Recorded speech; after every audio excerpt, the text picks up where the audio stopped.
Hell, Jake, I ain't seen a single living soul all morning.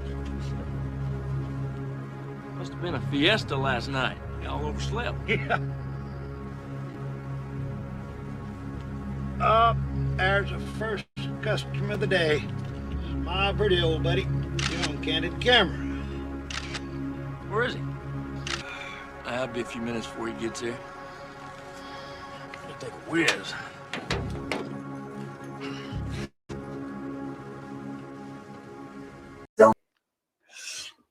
What's up, everybody? I see that we were lagging a bit on the video, but that is the Intellivision way because lag is built into the system. Lag is what we're about. That's why the stream always starts just a little bit late because it is an Amico stream run by the Amico. I got the dev kit shell. It's all hooked up. We're going straight through. I got Sidekick Max here with me. We are going to do a eulogy for the Intellivision Amico. It is a sad, sad day. The Amico has been killed in the womb by Ars Technica. I don't believe in abortion, but Ars Technica aborted the shit out of Amico today. Yeah. Now, I will say hi to everybody in the chat. We got Mike Garcia's here. Says Sneaky V started this all. He really did. We got Nintendo Rocks here to give his condolences. Beefy says it's been a big Amico day, not sure in the way they wanted. Nope.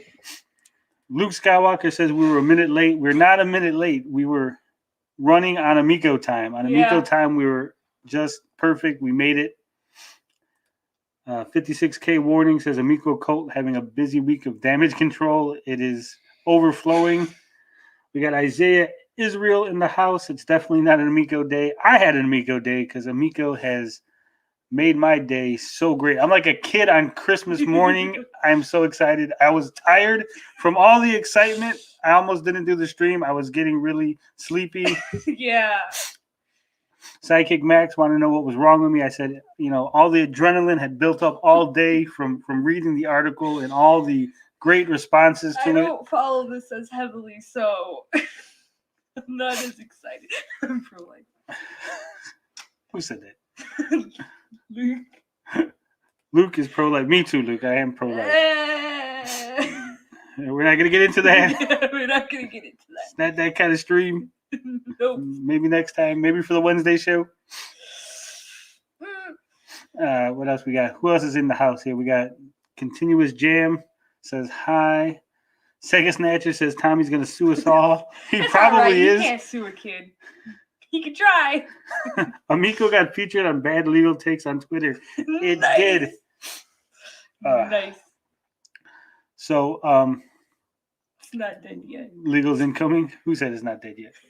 Tommy's like that killer in horror movies. When you think he's dead, he comes back. Well, Hopefully Tommy's not. definitely not dead, but I'm pretty sure that the Amico is Gone. It is dead. For those of you who are somehow unaware of what's been going on, like perhaps Sidekick Max is, I'm gonna go ahead and what do you mean, ouch? You did you read the article? No, Don't act like you read the article because you did it. We're gonna share the screen here. We got what is Probably it? Sag thinks this is. Yeah, let's Sega Snatcher says Saggy thinks this will be a positive for Amico. Actually, That's not how that works. the whole any press is good press. That's not what she said, Sega. You're just a little bit off. See, what Saggy believes is Saggy believes that because there are certain people who don't like certain journalists, she believes that if those journalists go after Amico, then the journalist haters will side with the Amico just because they hate the journalists. Not realizing that the journalist haters actually like good video games. So they just will probably not be involved in this at all. Probably just won't say anything. Secondly, those particular individuals that might not be too journal friendly, they might be a little bit Tony TGD friendly. So there's always that you got to worry about. Yeah. I don't know how to say this name. Can you help me out here, Sidekick Max? I can't say that. GHE says, actually, I think the diehard fans are still in denial. I do think so. We are going to have a dramatic reading of one of the responses to the article by Ars Technica. So I will look do out for my that. best at reading that. Mr. 804 says Amico will never die in our hearts, bro. Do you even Amico, bro? Do you even Amico, bro? So to catch Sidekick Max up to speed here, and anyone who's just wandering into this from off of Twitter or something, you know, because it kind of blew up. Yeah, this kind of blew up. Ars Technica, Sam, I don't know how to pronounce his last name, we'll just call him Sam M. He had posted about the E3 Intellivision showing, commenting about their use of stock photos. Sam said something along the lines of that they had indefinitely used stock photos in the presentation. That was it. He just was basically like, hey, there was a presentation from Intellivision. They used stock photos. Now, this prompted much outrage from the Amico fans who attacked Sam M. Tommy himself got on the Twitters and he attacked Sam. Uh-huh. So this, as you do. So this prompted Sam to perhaps take a closer look at the Intellivision, the whole outfit, the whole process, you know, all the things they're doing. Everything Amico. Yeah, everything Amico. So Sam, he did a deep dive. He even came over to the Good Amico Reddit, you know, Intellivision_Amico on Reddit. Shameless plug. Shameless plug. We got cookies. Legal incoming? Yeah, probably. I actually, it's funny that Tom says this. I don't recognize the name, so Tom might be one of the new people coming into the stream. But Tom, I actually did get a copyright takedown notice on one of my streams twice, actually, on the same stream. Both times, YouTube agreed that it was fair use. So, you know, always a possibility that there will be somebody breaching the stream. It was left public for everyone to watch. Who's breached my stream? That was it's extra funny, you don't know this, Max, but Tommy actually said that his site was breached. Those are the words he used, that they breached his developer portal, and that's how they got the information. No, you just didn't label things right. You just messed up. Yeah. Admit it. So back to Sam M. So Sam, he took a closer look at the goings-on with Intellivision show. You can definitely drop it. Hit me up on Discord. I'll drop you a link. Hold on. Hold on. Professional stuff happening. Professional. Not so. All right, shut up. No. I could have copied it. Keep them entertained. I don't know how to keep them entertained. I know nothing about this. Keep the crowd entertained. I got all kind of people trying to friend me. Hold on. Everyone wants in on this funeral. Accept that friend request. I got it. I got to accept it. Okay. Damn it. That's not what I wanted. It didn't do the thing because of this. Oh my God. Shut up. He's messing up a lot right now. You can't see what's happening? You can't see. You just messed up the link. Yeah, I messed up the link. All right, we got show. He got the link. The lag is the security measure. Yeah, we're gonna get to that, Rakin. We're gonna read that in dramatic fashion. You're trying. Max just Max couldn't read the comments because I had to switch tabs. Yeah. So he couldn't see anything. I don't have my phone open on the comments. I'm sorry. You know, we're not professional here. You speak for yourself. I am professional. You just messed up the link trying to send it to someone, okay? So we got Sean Bernard in the house. Okay, so back to the story. So what happened is Sam M. He did a deep dive. He looked at everything, and when he was done looking, he wrote this nice little article. What the heck's an Intellivision Amico? As you do. Console's leaky development portal offers hints. We're gonna add show to the discussion. Yo, what's good? What's up, Joe? Chilling, brother. What's going on, man? I have come to pay my respects. I bet no one expected this.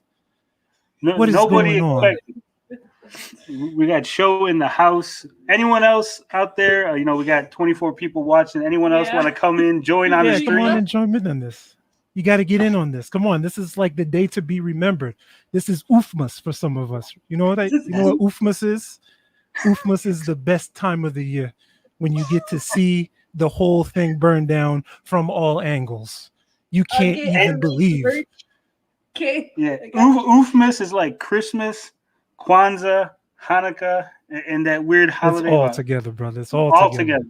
Yo, what's good, Garcia? Chilling, man. Hey, let me get some merch on that. Yeah, we're gonna get some Oofmas merch. We're gonna get in the store. We still need that. We got the shirts printing right now. Yeah, we need the Jackass Squad shirts. I'm here, brother. Everybody's here. You all can jump in, You can jump in. You know where I'm at. Hit me on the Discord. But can we get a moment of silence for the Amico? We will get a moment of silence. All right, the moment's over. All right. All right. So, as I was saying before, I had to add show in. So Sam, he did this deep dive. He went over the leaked developer documents. He went over the Jay Allard situation and how possibly, I'm going to say allegedly, in quotes, allegedly, it might have violated some SEC or some other regulations due to the fact that Allard left. Yeah. He went over some of the other things, some of the other goofiness going around with the Intellivision. I'm not going to read the article. We don't do that here. You don't want to sit here and just listen to me read. That's not why you come to the stream. So I will link it. I will link it in the chat real quick. But can you give us the gist of it? Like give us the short of it. I'm gonna give you the rundown real quick. All right. So like I said, Sam, he goes over everything. He goes over the leaked developer documents. He details. Now, originally he had pictures, but I guess at some point, Tommy, when he issued some legal threats on Twitter, there was some back and forth, I guess, between him and Ars Technica behind the scenes, because now that is removed. So we don't have the pictures or the link to the actual archive of the developer leaks. But he goes over everything. He goes over all the specs, technical information that it's way over my head, but I'm sure he's down on that shit. Yeah, I know a good deal of it. So he goes over the technical details. He goes over the developer, like the cut that Tommy had said, I guess, on the Neil Patel video, that the cut was going to be like 50% for Intellivision, which is way above standard. And he has no idea how any indie developer is going to make any money. Like I said, he went over the Jay Allard dipping out situation, which, obviously was reported here first because this is the #1 Amico channel on the internet. And shout outs to it, brother. I see your subscriber count is on the come up.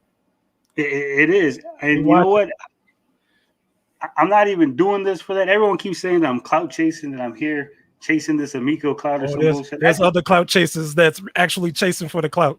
And I hope the Amico bucks is worth it, because as far as I'm concerned, the shit is like worthless. It's just worthless shekels. I hope it's worth it to chase it. There's no clout. There's no clout to be had on the Amico. Let's just face it. I mean, even with all the drama going on, there's probably people that have no freaking clue what it is. I know that there's a lot of people on Twitter saying this is the first time they've even heard of it. They didn't know it was existing. Can you imagine? Oh my goodness. For real, 3 years have passed and some people are still asking, what is the Amico? That should say a lot. If you really think about it, no one cares about the Intellivision as an IP. Even 30 years ago, no one cared about Intellivision as an IP. I mean, come on. There's so many things that you could talk about on this thing. I'm a gaming racist. A gaming racist. It's funny because we got everybody was jumping in on this. So after this article came out, Tommy threw a shit fit on Twitter. As he does. He was threatening legal action. He was making up words that didn't exist. He said that they had copywritten all the documents and shit. DMCA, all of that. Yes. So people were dunking on Tommy for saying copywritten. They were dunking on him for his legal threats. Of course, that Streisand the fuck out of it. Yeah, and then everybody was retweeting it. Who do we have? We had Frank Cifaldi go in there. You know, Yes, he obviously did. Pat and Ian were on it. Pat and Ian, they made sure they got in on that one. Yeah, Pat and Ian were on it. They showed a bunch of the stuff, some of the Tommy quotes, the gaming racist stuff. I mean, it's done. It's over for them. There's no hiding. There's no, you know, sitting on Atari age in the back darkness of the internet. You know, he went around calling people like me, people like Leo, Ninja Kitty, you know, we're dopey morons, we're idiots, we don't know what we're talking about, and yet somehow Ars Technica came up with the same conclusions that we've been saying. They came up with the same analysis, the same information. I mean, this right here, this is vindication as far as I'm concerned. How you feel about it being a journalist and you're actually seeing that comeuppance that he's getting? I thought you were a fake journal. I am. As a fake journalist, this feels great. And it's funny because Tommy's got his supposed real journalist working with him, his real journalist buddies, and they're all, you know, throwing shit fits about this and talking about Sam is doing this out of spite and this is an evil article. And you know what? They brought it on themselves. If they would have just left the man alone, he probably wouldn't even bothered have writing this. They kept pushing his buttons. It's actually very true. And I think it's not even more so Tommy. I think it's like all of his followers, you know, those Amico lights, they be rabid, man. They got to like, you know, they got to be pulled back. I mean, they jumping in and sending him messages, probably threatening him. You know what I mean? So why wouldn't he write an article? I could see him right now. He's typing furiously. It was like, all right, I'm going to show them. You know what I mean? I just learned today that I will never mess with journals in any way. I will not piss you guys off. Let me just say. Fuck you, I was right. Fuck you, I was right. Fuck you, I was right. Fuck you, I was right. Fuck you, I was right. Fuck you, I was right. Fuck you, I was right. Fuck you, I was right. Fuck you, I was right. Fuck you, I was right. Boy, you are throwing them things out there. That's right. And it came with the exclusive Amico lag version. You got the laggy version. I got it. I got a couple seconds late. That's all good, though. We're going to put Leo's on the case. He's going to make sure we get it right. Yeah. You know, we had a little storm going on here in where I'm at. So the internet's acting a little funny. Yeah, I was about to. Everyone knows where I'm at. They know where I'm at. Is it cold over there, though? Oh, it's hot over here. Oh, okay. Yeah, for real. Same here. It's burning and it's even getting hotter making fun of the Amico. So that's you know how it is. This dumpster fire is keeping me warm, so yeah, it is. But like Lord Raycon says, they called Audi a rat face. They actually went after the Digital Foundry guys. Oh my God. Sent them nasty emails, told them to look into it better. Yeah, called my man a rat face. Better. Terrible stuff. You know what's so ironic about them going after people like that?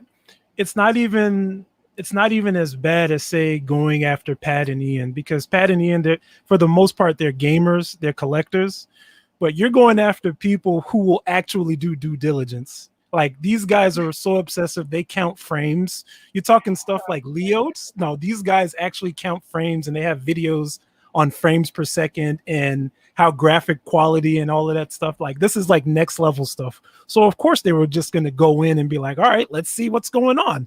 And then they see the dumpster fire and then they're like, oh shit, okay, I guess the whole thing's just burning.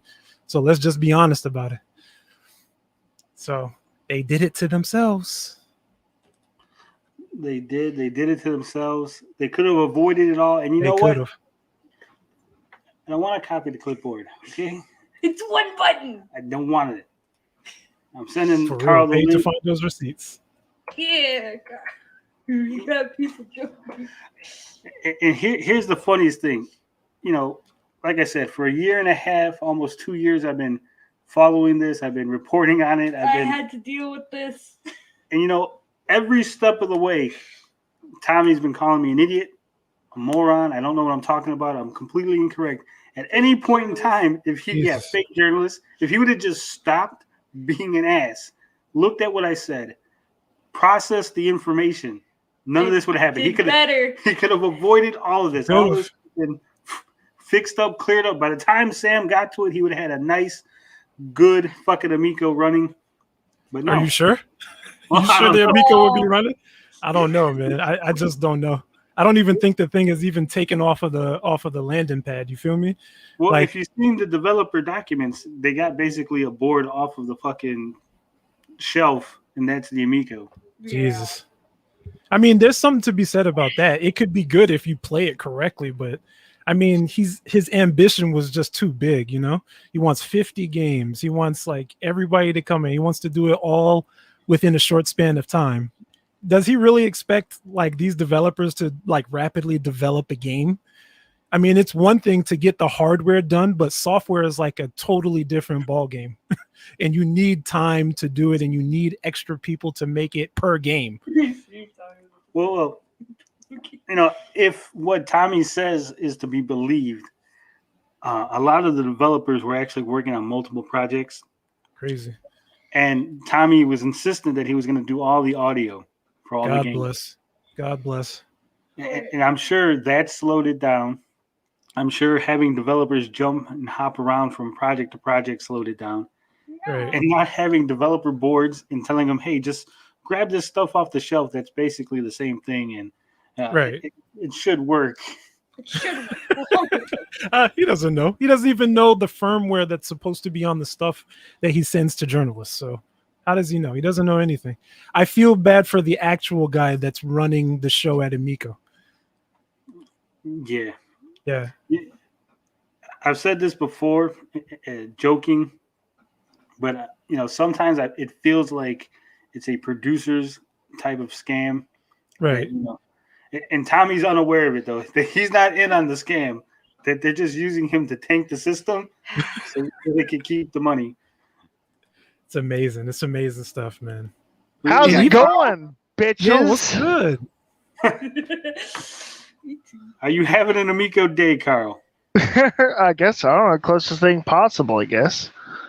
Oh, you watching it burn down like the rest of us. God bless you, sir. Welcome to the eulogy. You know, it's just I have a different perspective. I kind of want to see it succeed, to be honest. But I'll tell you right now, I think Tommy Tallarico is going to end up like Howard Hughes. Yikes. Well, look, Howard Hughes at least put out stuff. He put out stuff in the aerospace industry. So yeah, granted. I mean, maybe Tommy will, but it's not looking so good, though. Oh, it's looking less than good. The more every single day that passes, it just looks worse and worse for this guy. Like, honestly, if I was him, I would just ghost everybody, including the internet, and just like get on the case. I'm kind of worried about what happens when he cracks, to be honest, and I think he will. No, I don't think he's gonna crack. Let me get into turn my camera off. There we go. Now I can't tell the difference between Show and Carl. How am I going to know who's who? His names? I can turn my camera on, but I'm sure. I can turn my camera on, but I tell you, I'm shirtless. No, Carl. Turn it back on. I'm shirtless. You don't want. You don't want to see me without my shirt on. So. No, Max is still underage. We want to. We don't want to expose him yet. Pass. Well, that's okay. I'm not Michael Jackson. I'm not into little boys, so. All right. God. Yes, we get well. We're having. We're We're all wild here. We're all having a good day. I swear, when the made-for-TV movie comes out about this, Ralph Macchio better play me. Okay? You don't want to play yourself? No, I don't want to play myself. I'll play myself. Because then people will know what I look like. You and that's part of my know, mystique. you know who would be good for you, Tony? Dennis Quaid. Hey, Dennis Quaid is a good pick. I can work with that. Yeah, he'd be real heroic. We could see it. I mean, watch the movie Undercover Blues. I mean, you know, he's perfect for you. Me, I'll settle for Dan Aykroyd myself, if he's still alive. I could see that. Carl Williams played by Danny. Yeah.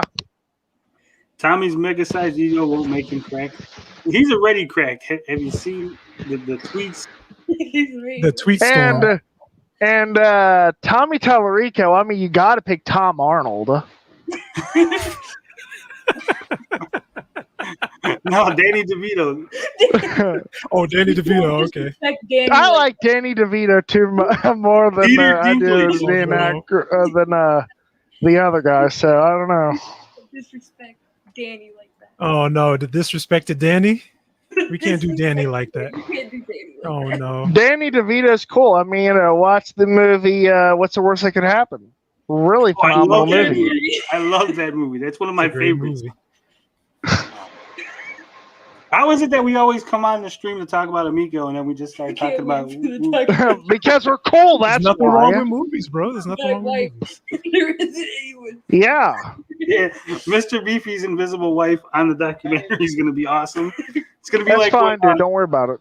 when Thank you. Clint Eastwood was at the RNC when he was talking to the invisible chair. Yep. It'll be the same thing. I Hold mean, on. He was great in Twins. Oh my god. and Yo, I know Tony, I got a question for you. What's up? An actual real talk question. Like, okay. when you see a lot of the tweets that have been just dropping on Twitter in the last 3 days, not even to speak of the week, do you feel like the people that attack you like on a shorter stance, like let's say through Discord or through PMs and stuff, do you think those guys actually understand like how big this thing is now? No, I don't think they have any idea. I think they're just still about like. Actually, I was browsing Relic's last few videos where he called us clowns, Right. and I'm thinking, I'm like, wait, so we're jackasses and then clowns? I mean, make up your mind. Right. We got to be one or the other. You gotta be one or the other. it's anyway. But even on a grand scale, just on a grand scale, like you see, even people like Relic, he's still going around sneaky, probably listening to this. Shout outs to Relic if he hears it. But I mean, yeah, hey man, what's up? I sent a few posts in your thread or your videos. Yeah. Way if he's cool there, stuff. anyways. But aside he's from probably that, he's listening. always he's bouncing around and like having these small time arguments. Like in the grand scheme of things, we having a funeral, but we like small potatoes at this point in time.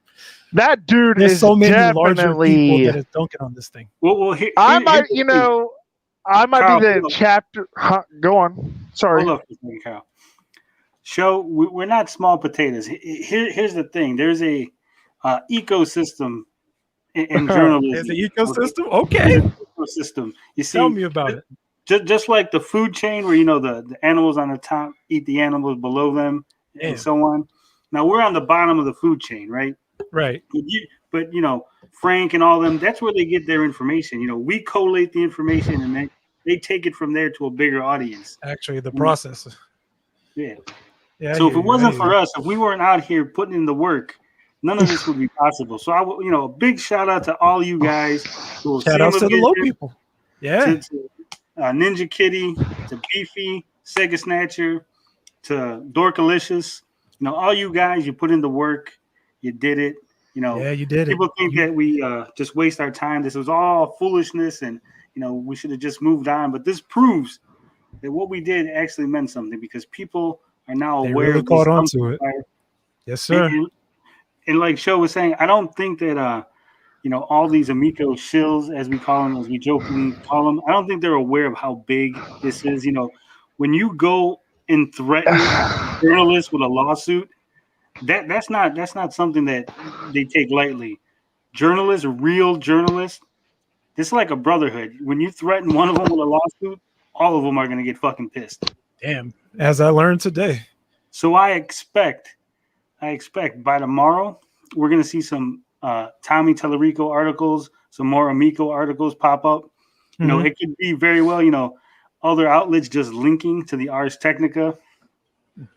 There's going to be a lot of fallout from this. This isn't just a small little kerfuffle. Like when Tommy's coming at me or he's coming at beefy. This isn't something that gets swept under the rug. This is going to be big. It's gonna be Can I give gigantic. some criticisms to Relic for a moment?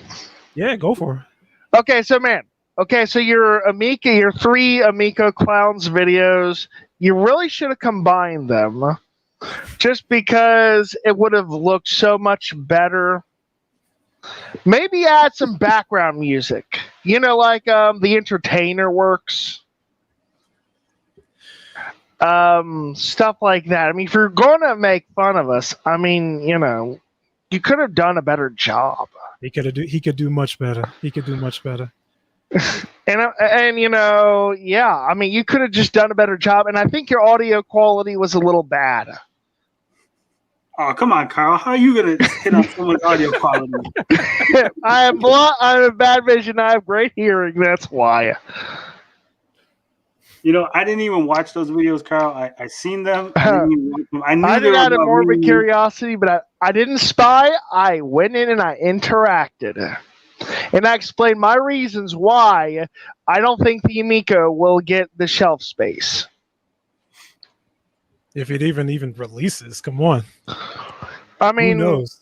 If it releases, I mean, the COVID situation, for example, you can't even go to a store and buy a next generation console out of the store. You can't do it. That's true, but that's also a change in how things are being sold now. Like a lot of companies are learning to be more comfortable selling online. All they know is that you put it up and press a button and it comes to your house. Here's a question I got for you guys, for the two of you. What's good? Okay, sure. Do you think, with the next gen consoles all getting bought out by scalpers, there's always been a big scalper issue and it's getting bigger and bigger.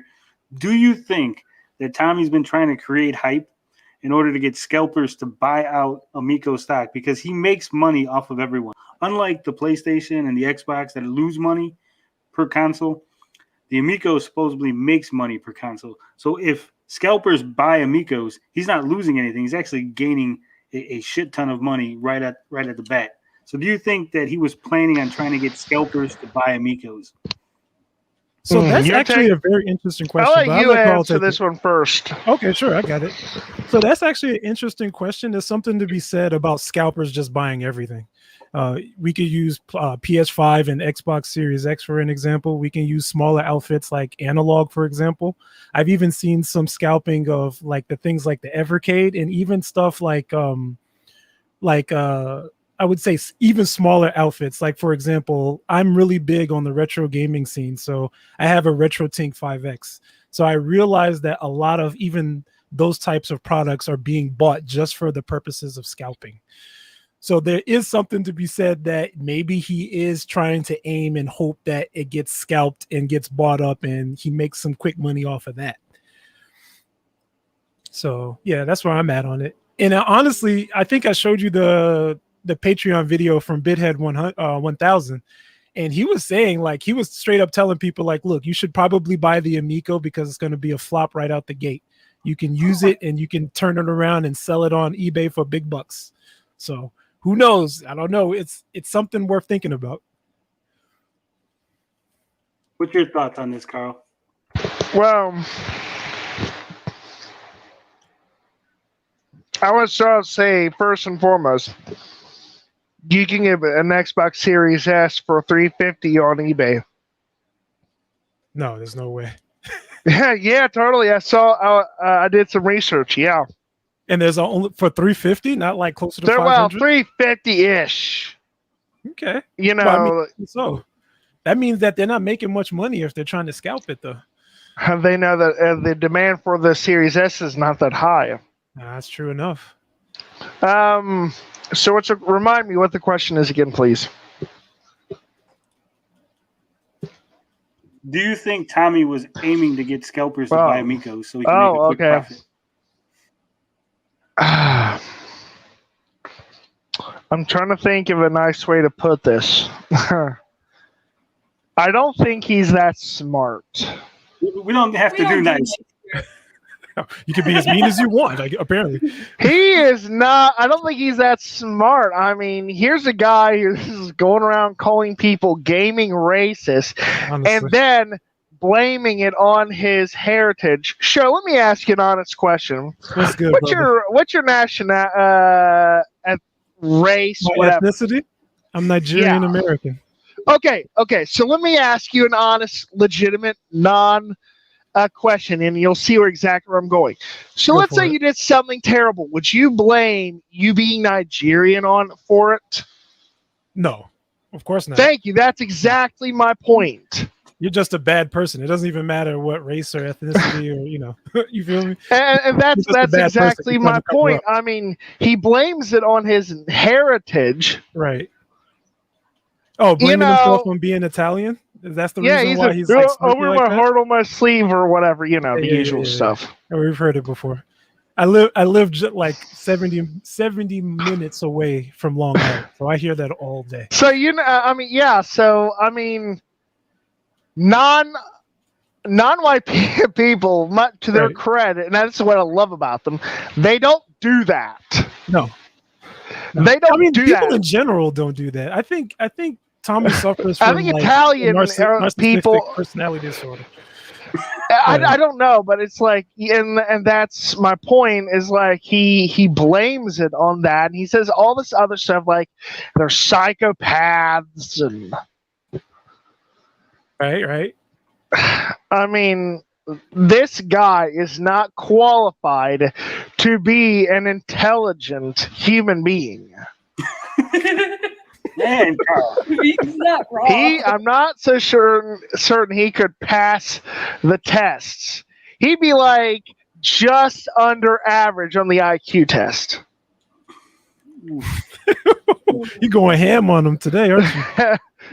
I mean, and when he says, what happens if he loses it all, he could get it back. He said the most richer thing in the world, like, I have the drive and dedication. I'm like, you are not guaranteed to get all your wealth back, with that alone. He's got to actually put in work. I don't think he really wants to be CEO because that requires doing work. So he's always been putting it off on somebody else. I think anyone can be a CEO. I just don't think he's an intelligent CEO. Right. And I don't hate the guy. It just that's how he comes off to me. And here's the thing. The guy comes off as a cult leader or a politician. I mean, there's he'd probably some be cultish better mentalities off. going on behind him, for sure. He'd probably be better off running going for politics if the Amico fails on him. Oh, I don't know. Politics is a different beast entirely, bro.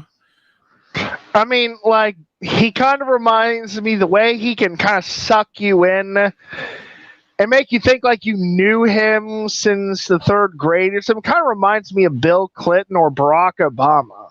So there's something to be said about that too. And I think that facade is starting to fall apart because you can't, as far as when it comes to journalists whose entire life is to be objective and actually find the facts and actually give like correct answers, or at least be as objective as possible towards the public who's reading.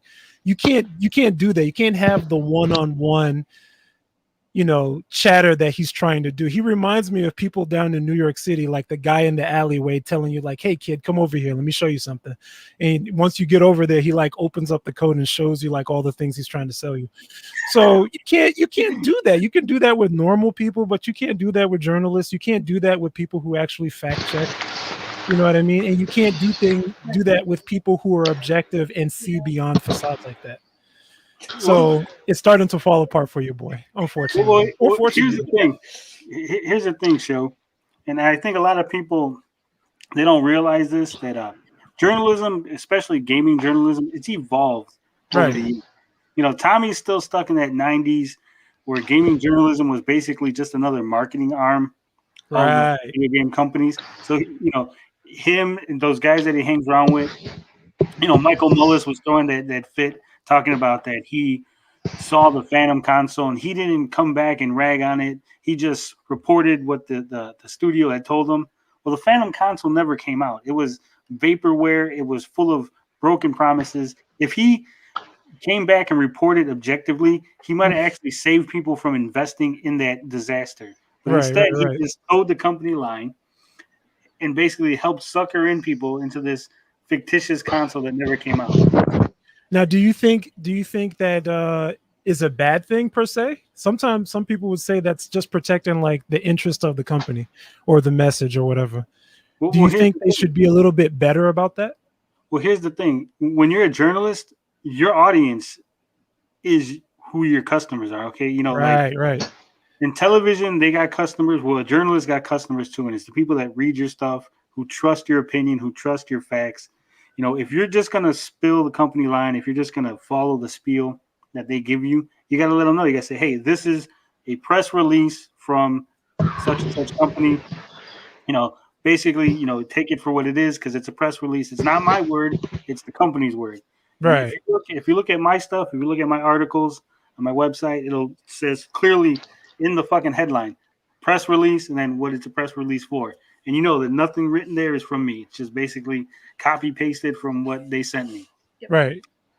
You know, and a lot of these guys, they don't separate that. They want to act like, you know, what Tommy says is law. What Tommy says is the truth. It's not. He's selling a product. He's going to put a spin on it. He's going to put the best foot forward. He's going to tell you what you want to hear. Yeah. You mean the best broken foot forwarder? Whatever it is, he's going to do it. And you know what I'm saying? Like when there's a problem, like with the lag, he'll be like, oh, don't worry, guys. I got it fixed. You know, you're just looking at an old build. So. I know a guy. Right. There's always an old build around the corner. I know a guy. Right. And they repeat that. Instead of saying, hey, this thing was laggy, but Tommy told us it's fixed, they just go, oh, it's fixed because Tommy said it's fixed. Tommy said it's fixed. We good. Yeah. And that's not objective. And that's doing a disservice to your audience. It's doing a disservice to the gaming public. What do you think, Max? Max is over here. Max chilling. Basking in it. He's just chilling. Yeah. Sidekick Max basking in the destruction. Yep. I'm letting my one friend who has been following along with me this whole time know what's going on. Oh. Not it. So, okay, I wanted to tell everyone that I have been working on an official Amico Haters song. Okay. Is the song like a jingle? Yeah, kind of like a song, you know. You're gonna sing it for it's us? kind of I'm using the harmonics for the Gilligan's Island intro. Come on, I can't think of anything more better suited. There's nothing wrong with it. I mean, I think here's the thing.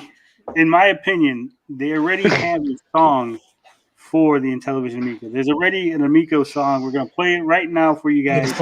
Okay.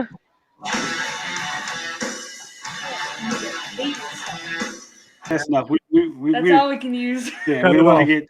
Yeah, you don't want to get demonetized. We got to get monetized before we can get demonetized. You'll get there, brother. It's only 1,000. You'll get there. You know, it's just kind of interesting, all this stuff, and I don't think the Amico community, if I had to hazard a guess, I don't think they really understand what's going on. I don't think they really understand the weight that Digital Foundry carries with Pretty them. much. Yeah, man. I mean, they have 1 million plus. And that 1 million plus came from a lot of hard work. So they got a lot of people. And go to any game. Yeah, and go to any game forum and you'll see people talking about like Digital Foundry said this about this and they said this about that. Mm-hmm. I mean, I don't think they really, huh? It's done. It's done. It's over with. You got Digital Foundry, Ars Technica. You got people like Frank. RGT85. Actually. On Wave. Tell me about how RGT85 didn't want to say anything about it, but he was like chuckling in the stream. He was like straight laughing. Everybody thinks that the Amico is a joke, whether they want to say so or not. Like, come on. Oh, he posted stuff on Twitter. Right. Oh, yeah. He was like low key posting. I saw that too. Yeah, he was low key posting him. Right. He was really trying to. I might knock Puck, the proud prince of nose pickers, here and there, but he did a really good job trying to be professional about it. But RGT, he basically ghosted Tommy. Tommy was, oh my god, he was so simping Max. He would Tommy was like, hey, RGT, kept fucking adding him on Twitter, like, hey, that people would say something and Tommy would retweet it, like, don't you see this guy wants us to hang out, RGT? Come on like, over. nah, I'm good. I'm good, Riggs. I'm good. I mean, Very yeah, disappointed it's just and metal. And I tell you right now, someone who was pro Amico that didn't say a damn thing about it after the E3 was John Riggs. Yeah. Go to his page and you will not find an Amico reaction video. Well, John Riggs did put out that what is that? 5 reasons why you should not buy the Amico. That was more like a sarcastic video. That wasn't funny at all. It was terrible. But it wasn't good. It wasn't good. And I think that's probably like his most disliked video of all time. It is. His comment section was they were not having it. Yeah. But F1JV says, Tony, will Tommy come back from his vacation? There's a good possibility that he will not. That this might be the last that we see of Tommy in the US. Yeah. He's probably going to ghost everybody on those Amico forums too. Or sorry, on the Atari Age forums. Yeah, I have a good feeling he's going to ghost. I have a good feeling that he's going to ghost a lot of people. What is ghosting? Just disappearing. Not talking to disappearing. Yeah. No longer. Yeah. I did this, and that's how I ended up talking to Tony. Well, Tony, you ain't got to hide, so you good, Tony. Already ghosted Tony about the chat. Yeah, you know what? I actually did. I sent an email to the damn Chalk Foundation about my damn shell. Nothing back. Didn't hear nothing. They didn't give you the shell? I haven't got it yet. It's been like what? You could always put it as a tax write-off. I'm thinking that the shell that was just a render, and they don't actually have a shell yet. So even the shell with signatures doesn't exist? You know, think about this way: you donate money to charity, you should be able to put it as a tax write-off. Right. You know what? I don't write off any of that. When I do charity, it's not for a tax write-off. That's not. It's for charity. That's the purpose. Yeah, good point. So, but even then, that even says something else. If that doesn't even exist, like I swore that could have gotten sent to you like 3 days after. You know what I mean? Especially at that type of money that you donated to. I got a receipt for it, but they didn't send me those big bucks. Also, shout outs to you for donating to charity, man. You dropped like 2. Yeah. Congrats, man. I mean, I definitely do my share. I do my share of helping around this where I live, but you know, 2,000. That's a lot of money. All right, we're gonna keep that on the down low. My bad. Don't tell my family that I cut it all out. Well, we ain't telling nobody, but you know, they don't have to listen to this either. No, but I mean, I wasn't planning on it, but it just kind of happened. It got away from me a little bit, but fuck it. It happens, dude. So don't there was worry no about maliciousness behind you doing this, right? Because I heard people saying that too. But here's the thing. Here's what pissed me off and why it got up to 2,000. Mm-hmm. The auction was supposed to end on the 12th. It didn't. On the 13th, it was still bidding. Jesus. So, I mean, there was lag even on the auction. Yeah. So the auction itself was laggy. Let me ask you, Tony, if you're going to bid on one of two items, if you're going to bid on between Jeffrey Dahmer's cookbook or the Amico shell, which would it be? Oof, I don't know about answering that one.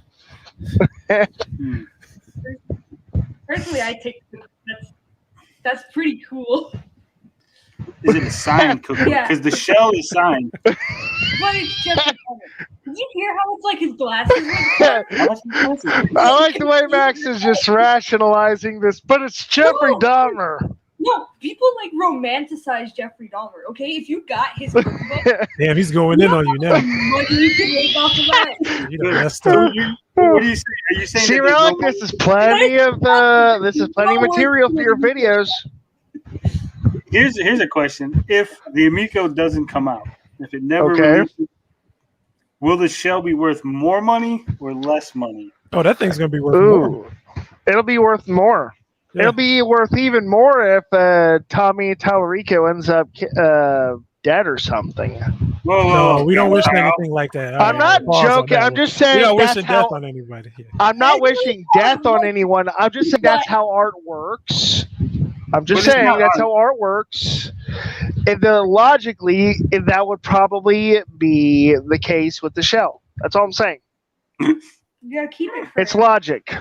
I got you. I don't Carl. want. Yeah, I'm just saying that for clarity here, so people don't think I'm threatening the guy.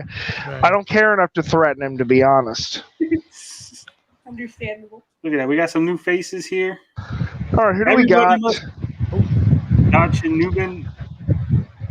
I mean, obviously everybody's interested now. Everybody's,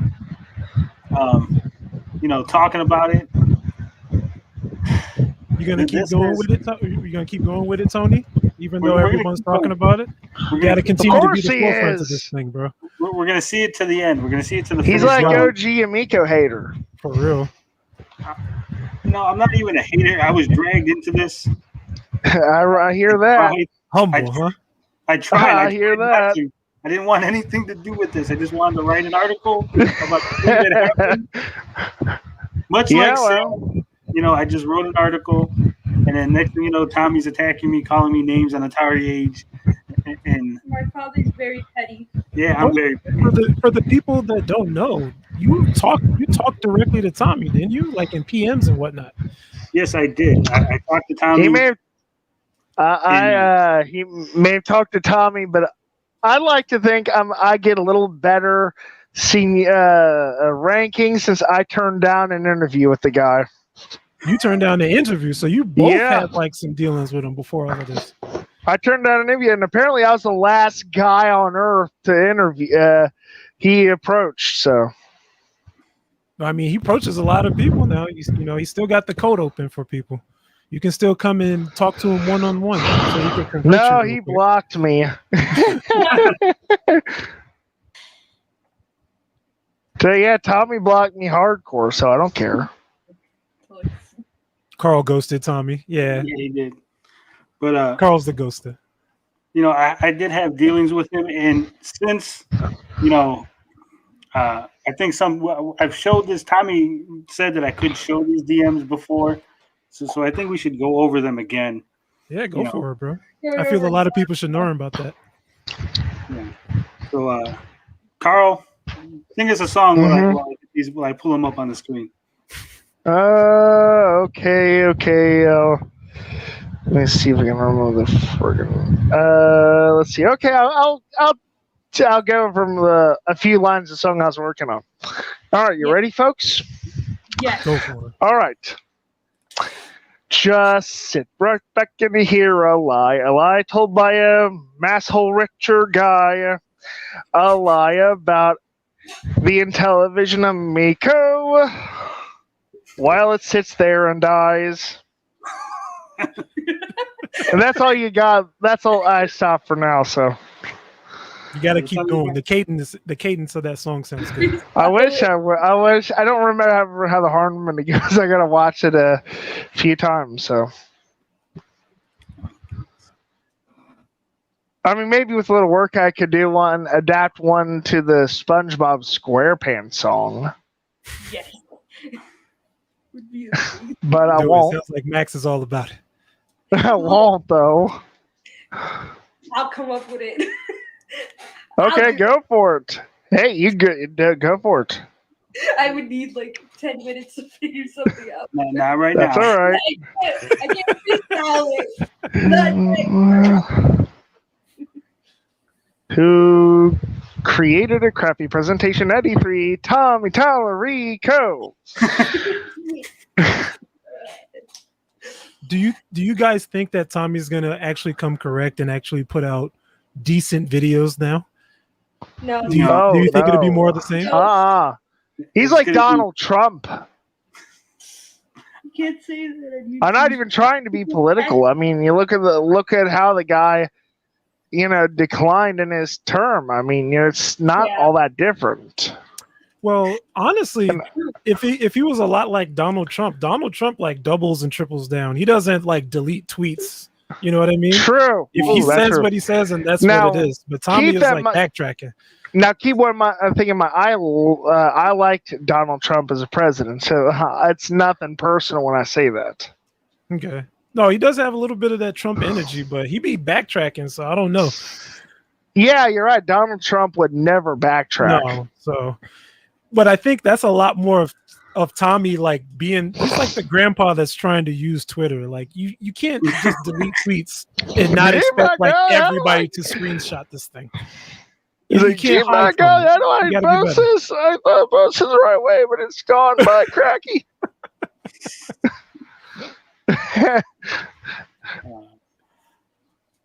Where We is shall this, see. man? Yeah, I think Tommy's out of his element. I think Definitely. Oh, he's definitely out of his element. I wish I could be nice about that. I mean, By that's the not even way, being mean, though. I didn't want to learn one thing. People think F1JV is a Volp. He's not. I can pretty much guarantee that he's not.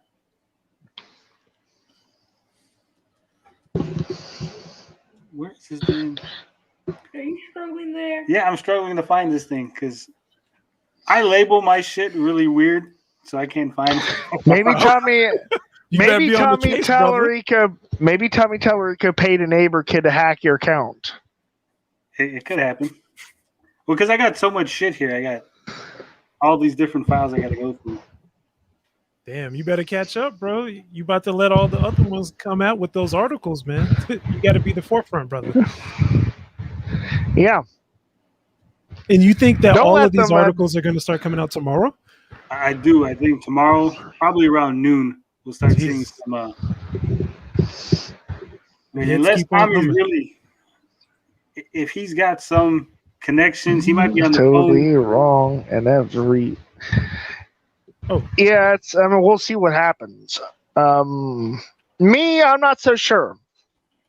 I'm not so sure what'll happen.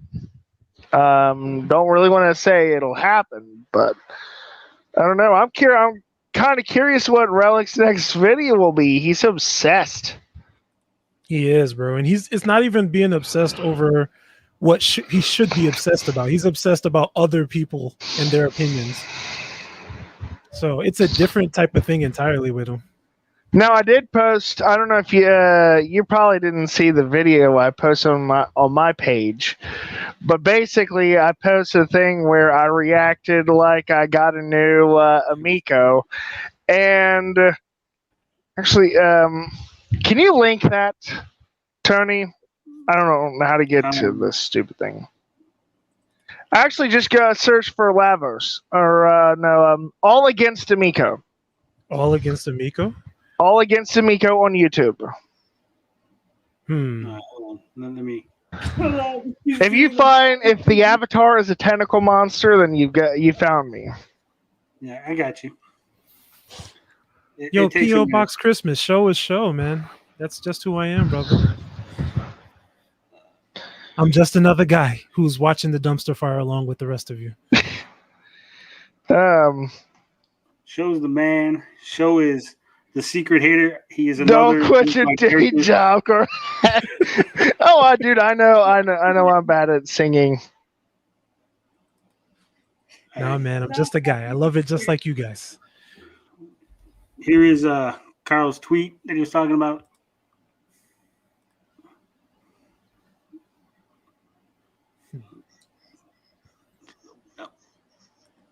My girlfriend behind me also says, "What's up?" I also brought her in on this, and she just thinks it's a dumpster fire. It's crazy. Twitter names out there.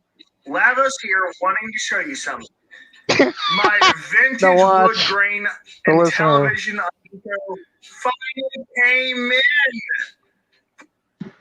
Oh. This is so badass. Let's take a look. Now watch.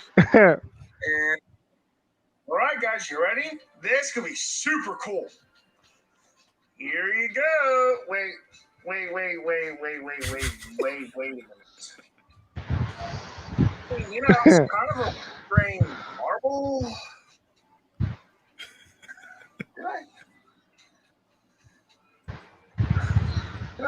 wrong one?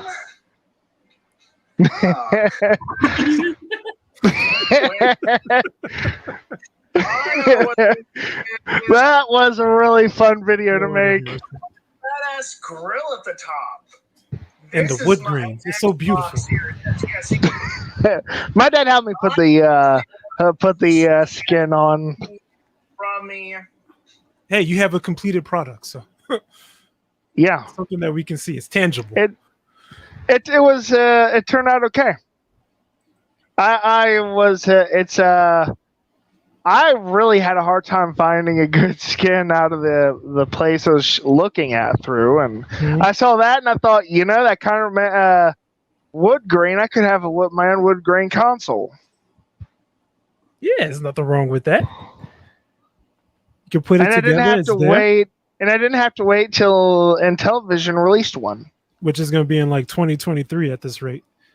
That's going to be a while. But I do have another serious question for both of you, actually. Okay, cool. Let's say that Tommy does get it back together. What does Tommy do to get the Amico back on track? To get it back on track, that's an interesting question. So, I'll tell you right now, if he's going to seriously launch it, he's got to keep scalpers away from it, because those games, if people can't get a hold of it, they're not going to buy the games. Right. Well, scalping is always going to be a problem. But I mean more so for like the manufacturing, the actual process. Well, I don't know that much about business and all that, but I can tell you right now that, if you go to my Walmart or Target, they don't have the arcade 1-up stuff, or not enough, a lot of them at least. Right. So, maybe he gets the shelf space, and then I think TV, maybe he'd go through TV infomercials. He goes for infomercials? I don't think he has that much money to burn through them.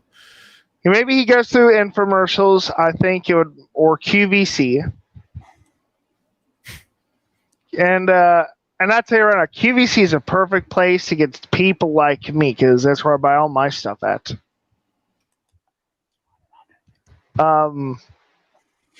I don't realistically know, to be honest. But I think shelf space has got the problem he's going to have to tackle. It's not going to be easy, because not every retail location is going to say, yeah, sure, you can put your console on our shelves. It also comes down to the people who order this stuff for the store. He's got to get them to be interested enough to order it. Or so whoever. How does he get them interested? Let's say if people like them do their due diligence and they actually go online to start seeing what is being said about the Amico so far. How does Tommy dance around the fact that he's kind of started like this crazy bonfire? Well, I know that Nintendo. Well, I know what Nintendo did was they made like demo models or something like that of the Nintendo, and look how that ended up. Maybe he does something like that. It's like brings a demo model and totes it all around the major retail stores. That's what I think. What about you, Tony? Well, in my opinion, the Amico can be saved. We can resurrect it from the dead and bring it back. Yeah, I agree with that. I think it's dead on arrival at the moment. I'm not going to lie. But, it could be saved. I kind of have mixed thoughts about it. Part of me thinks it's dead on arrival. The other half thinks, it still could launch. Well, it still could launch. I don't know. Here's the thing. In my opinion, right now, as it is, it's dead. It's dead on arrival. It's not going to make any noise. He'll be lucky to sell 50,000 units. Lucky. Now, you can save it, but it's going to take a lot of tweaks. It's going to take Tommy actually being humble. None of this, I got emotional or I'm East Coast Italian or people got to me. He needs to Oh, I hate that. He needs to come out and just say, you know what? I got in over my head. I was flailing. I didn't know what to do. I just lashed out because I thought that was the best to do. I made a mistake. I apologize to you, to Pat and Ian, to all the people that I've insulted. Oh, You he'll gotta never apologize. to a lot more people now. He'll never apologize. And Pat and Ian, I'm sorry, but Pat can be a little. I'm gonna say he's not that better at times. Like the whole Diablo Immortals game or whatever. Right. He basically called all the gamers babies for booing it. Right. Well, he can be contrarian like that. That Diablo stuff was yeah, that's it. Contra, thank you. Yeah, I mean, but I don't know. He's never going to apologize. People like him, he's kind of riding this thing. Maybe he doesn't know how to get off. Maybe it's like he's riding a bucking bronco or something. And it just keeps getting faster and faster and faster. I don't know. Like, when I think about it, I usually think that your boy Tommy, he just got to get out of the way entirely. He's got to get the PR team together. He's got to step away. He should just be the guy that handles the money. We shouldn't even see him, and he should just come out whenever he has something that's tangible and feasible. You know what I mean? Something that can be held and doesn't need to have, like, all of this stock imagery with 4 months to go. You know what I mean? 4 months to go using stock imagery. Come on, man. It's clown shoe stuff. Like, he has to have something that's actually legit. To be fair, they pulled get out the way. BioWare pulled that Mass Effect 3, so I don't necessarily think that's right. But Mass Effect 3 has released, right? It actually exists. True. Yeah. True. Well, here's the thing, Carl. If you remember the Aliens Colonial Marines fiasco where they showed footage that wasn't actually in the game, I mean, we do not need another, image that isn't necessarily 100% true. Remember, at one point, Tommy was having renders on the website that were outdated. They were no longer what they look like. Right. I mean, people might be getting the purple Amigos thinking they look one way, and they actually look a completely different way because I am not kidding. I thought the silver was gold on that purple Amico. So, I mean, the whole idea that the stock photos, they're supposed to be used for like websites or when you're throwing some stuff out real quick. It shouldn't be for an E3 presentation. It shouldn't be for a investor pitch. Granted. I will say one thing. If it fails, it would make a great angry review. Definitely a great angry review. Honestly, I feel sorry for him if some of these YouTubers like really catch on, like Slope's Game Room. Yeah, this guy's gonna make like an hour-long video on the Amico and describe everything. Very meticulous. I mean, it's gonna be make a great angry video. You're damn right. Well, what's really going to be great is when this thing, if it fails, once again, we're not wishing for failure. But we're not. I'm not wishing for failure. I'm just saying the angry videos would be spectacular. And keep in mind, folks, I don't know if anybody knows, but I'm a huge fan of Disasters of the Century. I love that show. But I'm not wishing what failure. I'm saying is, we're not wishing for failure. But if it fails, no, we're not wishing for failure. Fails, there's going to be a huge fallout among the Tommy fans because they're going to be. These are clout chasers. These are the people that are actually looking for clout, and they're going to be turning on each other. They're going to have to get their shekels elsewhere. Yeah. Oh, man. They're going to turn on one another. They're going to, blame each other. You weren't devoted enough. You didn't give Tommy enough of your time. Right. It's going to be the Capitol riots all over again. And see, that's actually the bigger issue. There's a problem to be had when a lot of the Amico talk isn't even about the Amico. It's about Tommy. It's about the proximity to Tommy. Oh, I know Tommy. Ooh, that's Tommy's a my good friend. point. Tommy's been giving me free swag. How Who's could you talking make about the fun of actual Amico? Tommy? Oh, Why Tommy, would you please do think of that? Tommy. Meanwhile, the Amico is like literally burning. People have like the dev kit and they're like It's dunking on singing it like from the the dev kit. it's Come on. sinking epically like the Titanic, Yeah, with the it's people sinking like playing the their Titanic. violins in the background, Well, you know, broken violins. Something else. the whole Tommy centric focus of the Amico is his doing. It's by design. Right. He wants you to focus. If you focus on Tommy, then you're not going to see the flaws. You're not going to see the chinks in the armor as it will. You know, you're just It gonna. just so happens that me and Tony we're actually see. I didn't kind of really buy into Tommy Tallarico because in my little warped mind, I assume everyone's out to get me on the internet. I don't hide that either. I don't have that either. So I didn't really didn't believe in it. And I told him, I said, we're not friends. Tony's naturally suspicious, so. Yeah. I'm Tony, you naturally skeptical. skeptical? Skeptical. I know you're a journal. You're an actual real journal, unlike what they say. I know. It's so funny when they say those things, and it's. Yeah, they still say they still don't think you're a journalist. I mean, I'm gonna be truthful. He knows that I'm a little skeptical myself, but I don't make a big deal out of it. I say that's none of my business. Right. And I've made that clear. You know, and do you think he was trying to sell you something? Did you feel uncomfortable? I don't think Tony's trying to sell me any. Oh no, I meant Tommy. Tommy. Yeah. I think he wanted me to be part of his big circle of friends or whatever. And oh no, that circle getting smaller. I don't know.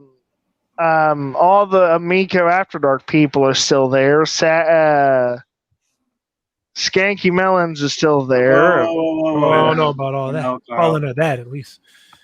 Bringing in rope. You know, I'm trying to find a more appropriate name. I just can't find one.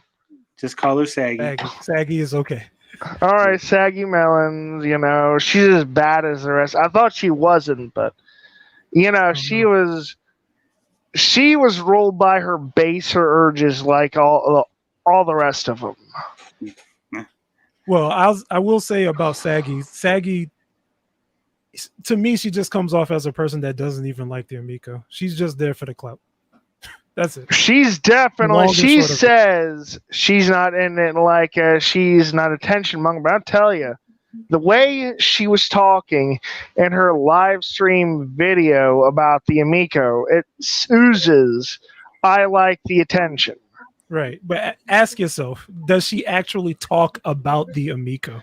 Or is she talking about her haters chasing after her? The arguments and drama that she gets into. And you know what? Where's the time for the actual Amico talk? I haven't even heard an actual game that she likes.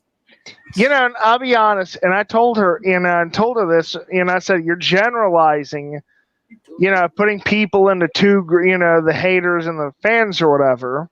Right. And she didn't really listen to me, and that's just. Well, it sounds like it's more about her then. It's definitely it's like her a narcissist problem. Party. Yeah, it's true. I mean, if you wanted to chase clout, that's fine. But like chasing clout after the Amico, I mean, come on, man. I mean, Tommy has done stuff back in the '90s, but right now he's like a nobody. It's like why are you so starstruck by Tommy? Well, she said she's friends with him, but I don't really know. Best friends. She's waiting I don't for the Ferrari really. ride this week. It's none of my business, so I don't really, and I don't get into all that. Whatever she does in her own life or whatever, it's none of my business. Right. I mean, and it's good for her if she actually genuinely likes it. But from the things that I've seen, even when she talks about buying the Amico, she always says she's buying it for someone else. Granted, that's pretty cool, but she doesn't really talk about how she's going to play it and enjoy it.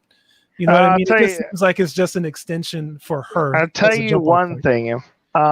We're talking about Apex Legends. Right. And I basically said that the reason Apex Legends is the reason we're not going to have a Titanfall 3. Apex Legends killed everything. Everything's done. It's the problem is the developers are making too much money off of Apex Legends. It's true. They have no I have a reason. friend that's a developer for Apex. They have no reason to make. EA has no reason to make a Titanfall 3. There's always a reason. You can always do something different. That's how Fortnite Maybe, came but out. it's EA we're talking about, and that's the problem. Right. Yeah, I was a little wrong. I was a little off on the whole comment, but just, I mean, it's just she's someone I really tried. I try to, I try to come off and say I was wrong. I was wrong in my way of saying all this stuff about you, and every time she just kept trying to hold it over my head, like you said this about me, and I'm hurt or whatever. And it was like intention. But if I can interject real quick, Max. Yeah. Anyway, Max has been busy sketching up a brand new design for the Intellivision Amico. This is Max. Oh boy, Max is putting out the new one. Yeah, so I didn't know Max got those designs though. we know how the Amico controller is, and it's supposed to have certain LEDs so that certain games, flash right? light. So instead, you're going to be two small LEDs right above the 360 like D-pad, whatever it is, that are going to be very the direction disc. Yeah, the direction disc. I'm sorry. I don't Whatever, it's okay. So the two LEDs there are going to be as long as it would be as normally. We have the screen, which is a touch. Wow, you got the designs. Wow. And it also has pressure sensitivity because some people prefer pressure sensitivity on a screen or the so that also has everything Tommy wants: the 360 direction, the touch screen, the pressure sensitivity. We have a back button and a confirm button because I know already on a 360 like D-pad, whatever it is, it's going to be really hard to go back on that. Just through the now, Cyrus says there are definitely buttons on the remote. But is it like on the sides? They're on the side. I have no idea, but I don't know. The controllers I saw, it looked like they were on the side, but it looked like they were on both sides of the controller, so it was weird. Yeah, he said I'm gonna tell you, flip it upside down. So very interesting if we indeed. flip it upside down, So, either way, it still works. only two are active. Only the two on the top, depending on which way. But- I'm holding my Series S controller right now, and I'll tell you two things I like about it. I like the funny little D-pad for the Series S Series controller, and I like the way your thumbs can kind of sink into the analog sticks. Yeah. I mean, correct me if I'm wrong, and you're playing a lot of those intensive games. You kind of need something to hold on to, and you're making sharp turns. That was going to say with the buttons on the side. For real, it actually does have the concept You're going to parts. accidentally hit those while you're doing your thing. Right. And another thing was that we had a lot of lag. So if you make it bigger and more noticeable on the top, it'll be able to connect better. And the best thing is you don't have to plug in these controllers to turn them off, because from what I've seen, they don't have an off button. So there's an off button there just for if you can't. If you have to turn it off and actually charge it. I was saying, because if you have more than two controllers, you're not going to be able to charge them all on the Amico. Now, are you allowing Tommy to take your design and run with it? No, he cannot run with this, okay? I spent time. I spent 10 minutes doing this. Be careful. He watches you try to come after you for these designs. We need a Republican and a Democrat button so you can vote with the controller. So you don't have to leave your house. What about the third party? When's it from the Green Party? It is the Green Party. You can touch the door. Leave that to the direction disc. Max is the new Todd and Slade. Actually, honestly, I would have thought that he could have just scrapped the entire Amico idea, had the controller, and made the controller like a USB controller for the Switch, and then took all of these games that he's made and make them all Switch games. You know what? That would have been superior.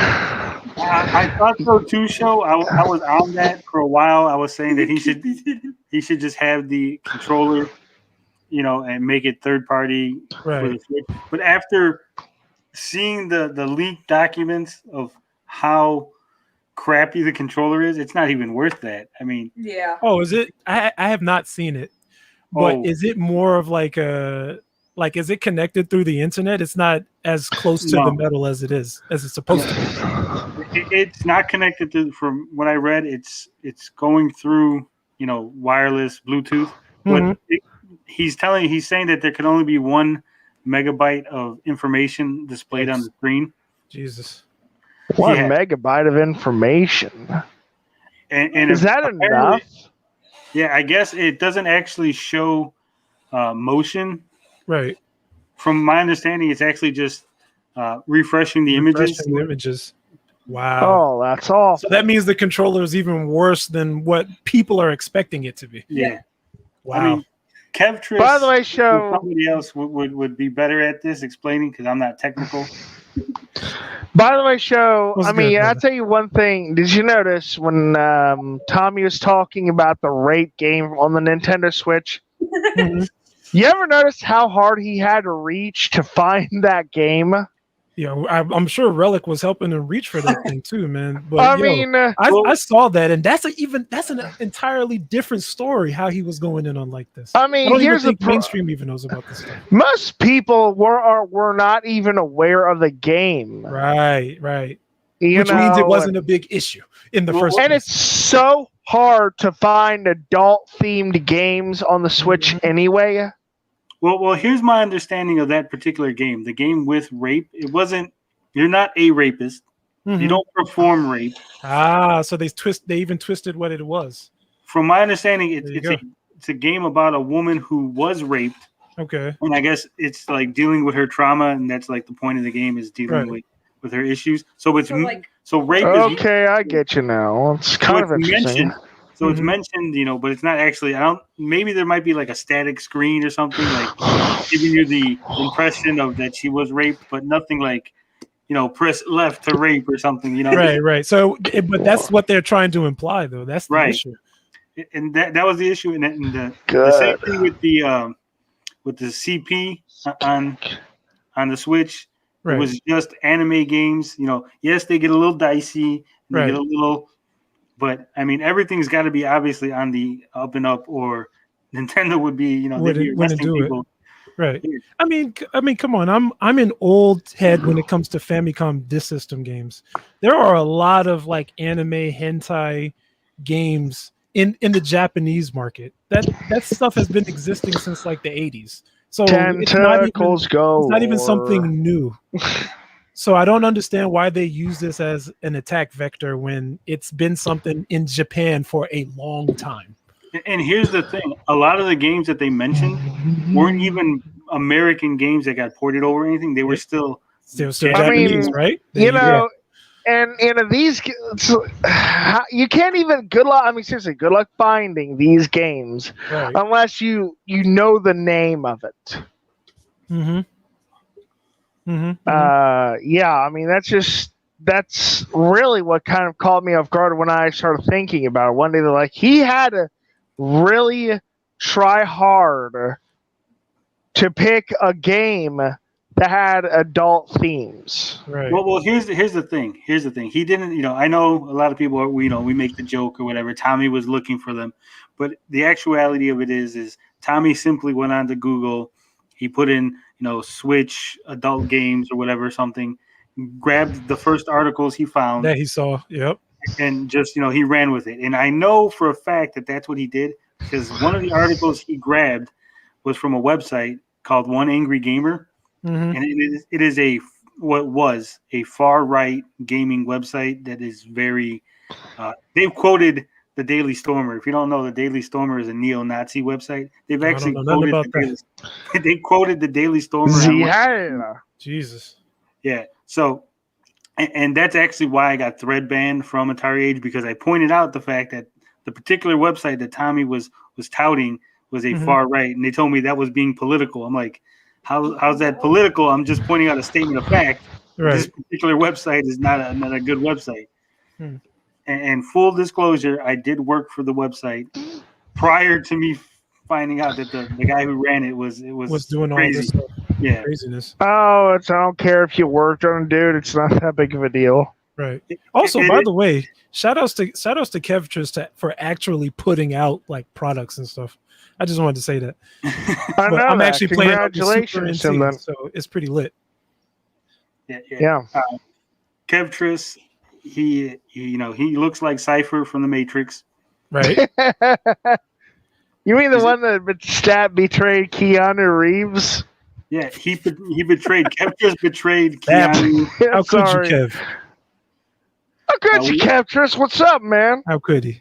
Yeah, but Kevtris, for his credit, he tried very, very hard to, clue Tommy in as to what needed to be done. Right. So many months and years ago, and Tommy blew him off as not knowing anything. And Called him, he's an idiot. Who is this Kevtris guy? Yeah, no, he didn't do that, but still.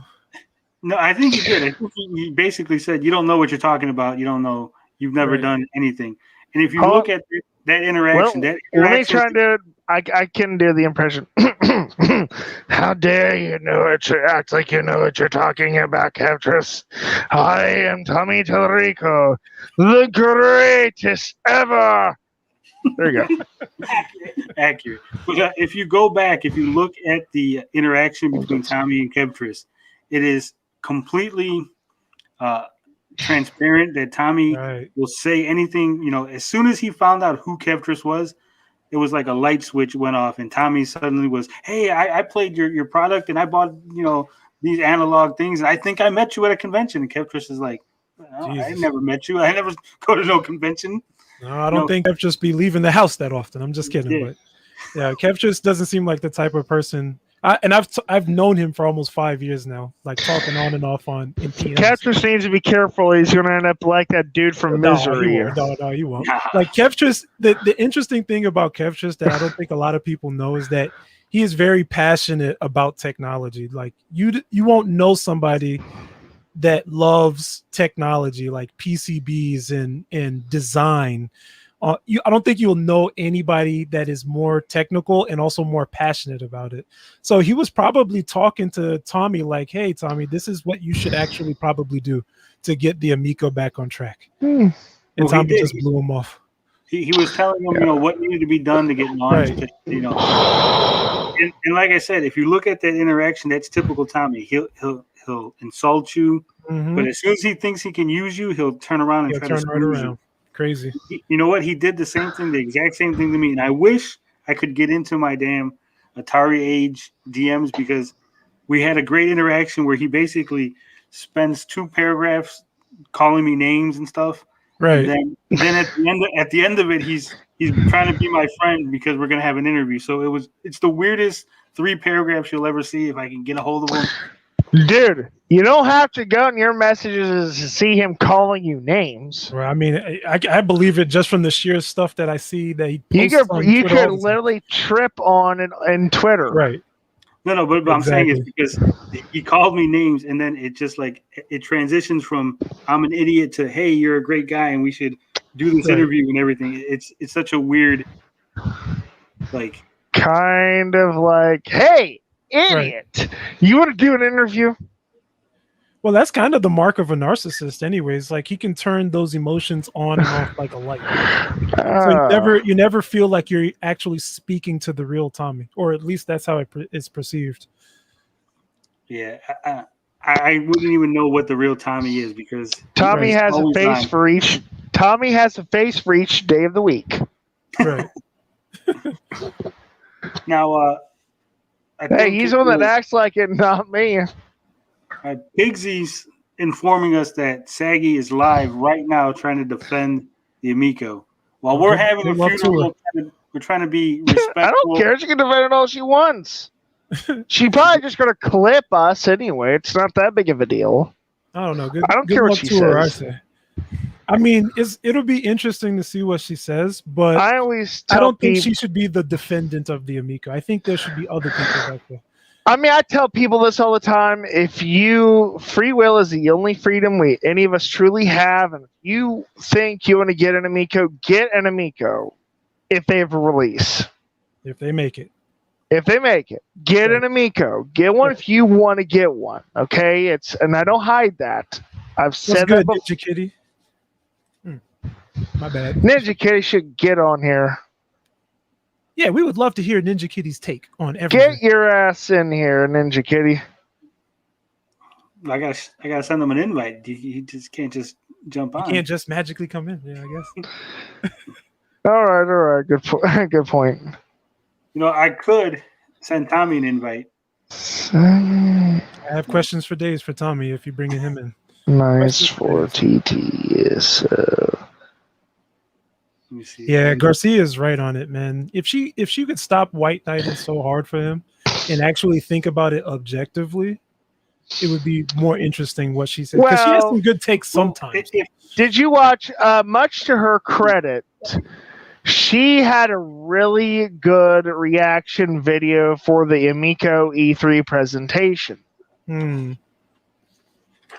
She basically said, more or less, at one point that, for people who were not interested in the Amico, it wouldn't catch their attention. Right. And I'm paraphrasing here, by the way. Okay, wait, hold on. We're getting breaking news from Easy G. Breaking news. It says, Dorkalicious discovered the real reason why he changed the article. It wasn't Tommy's threats. It was Tommy's old friend, Victor. Good work, Kenny. So apparently, I guess Victor Lucas had a conversation with Sam because Sam does appear on that Victor Lucas podcast or YouTube show or whatever the hell it is he does. Sam, can you help me? I need help with this article. Yeah, so I'm guessing Tommy hit Victor up and Victor hit Sam up. Hey, baby, what's up? I don't know, man. What's up? I need you to do something for me, dude. And we can do stuff in my room together. Sam wrote a long thing on the subreddit about Victor Lucas. I must have missed that. So much stuff has happened today. I was telling Max that Discord was going off, my Twitter was going off, my freaking Reddit shit's going off. I wanted you guys to stop. I was like, fuck. Every time I thought it ended. It was ridiculous. I woke up to like 600 messages in that Discord. I was like, all right, here we go. Let's go through this one at a time. Television Amico, meanwhile, you look at Twitter and it's just fire. We shall see, though. We shall see. So I did send Ninja Kitty a link if he wants to jump in. Come on in, Ninja Kitty. Kinjanity. Also, I'll be right back real quick. Alrighty. All right. Come on in, Kinjanity. All right. So wait, what changed? Ars Technica. Yeah. Okay. So what happened, Mike, is the Ars Technica article originally had. Back up off your mic, Carl. Oh, sorry. How's that? That's good. So the original article had the leaks, had the images from the leaks as well as a link to the archive of the leaks. Those got removed. Other than that, nothing's changed. And I think there was added a explanation as to what was in the leaks, so like a description of the pictures, but there was no longer the actual pictures or the link to the leaks. Oh, all right. Ninja Kitty, I don't think is going to make it. He's going to work on a video. Oh, no. What's all we got to say? Well, Pigsy says he can jump in. So we can get Oh, Pigsy. cool. Sweet. Throw him a link. I can't wait to watch your new video, Ninja. See ya.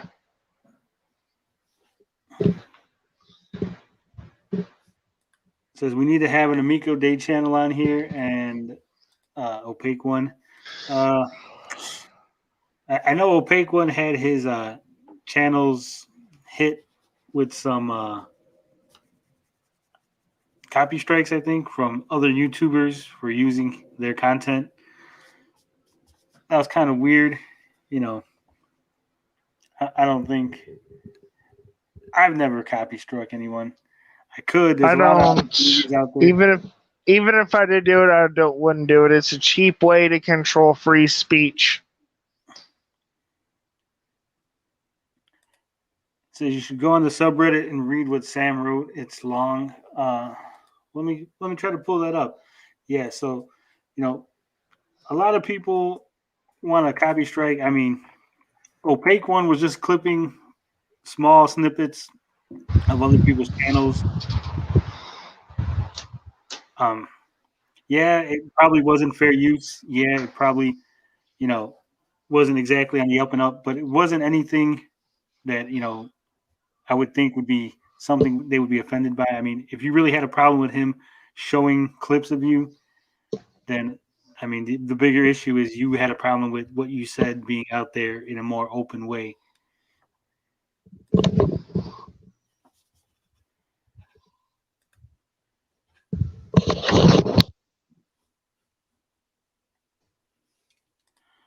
Let me get to the subreddit. Apparently, there's a long post here.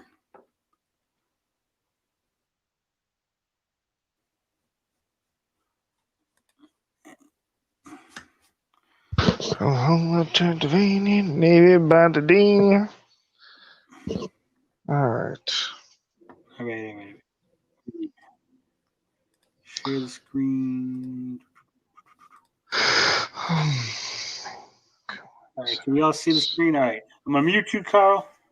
I'm gonna mute Show, and if Pigsy gets in, I'm gonna mute him. So Sam M, the Ars Technica writer, he wrote a nice long little post. Hopefully, you guys can see it. I know it looks a little small on my screen anyway. Says, I don't know for sure whether anyone here has contributed to some of today's highest level vitriol aimed at anyone who works at Intellivision.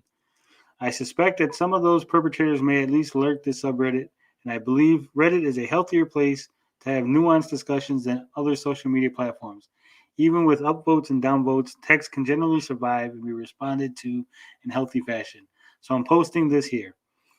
There is a line between fair game criticism and brutality. To anyone who might think they're crossing it, or to anyone who has lost their grip to any extent and participated in inorganic or organized brutality, please stop crossing that line. I appreciate people who read my work at Ars Technica. I take my job very seriously.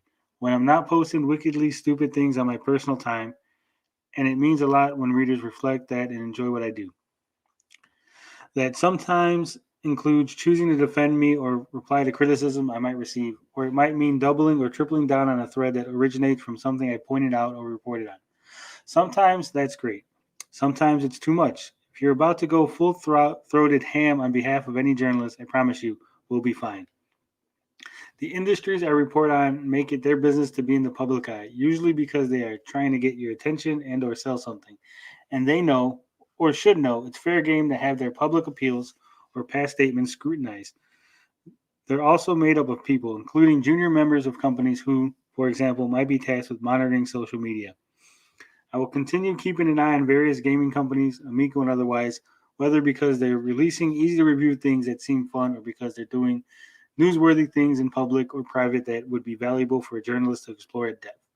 In private, I will continue holding Intellivision to the same scrutiny as, say, Nintendo or EA, and that doesn't mean I necessarily continue writing about products like Amico.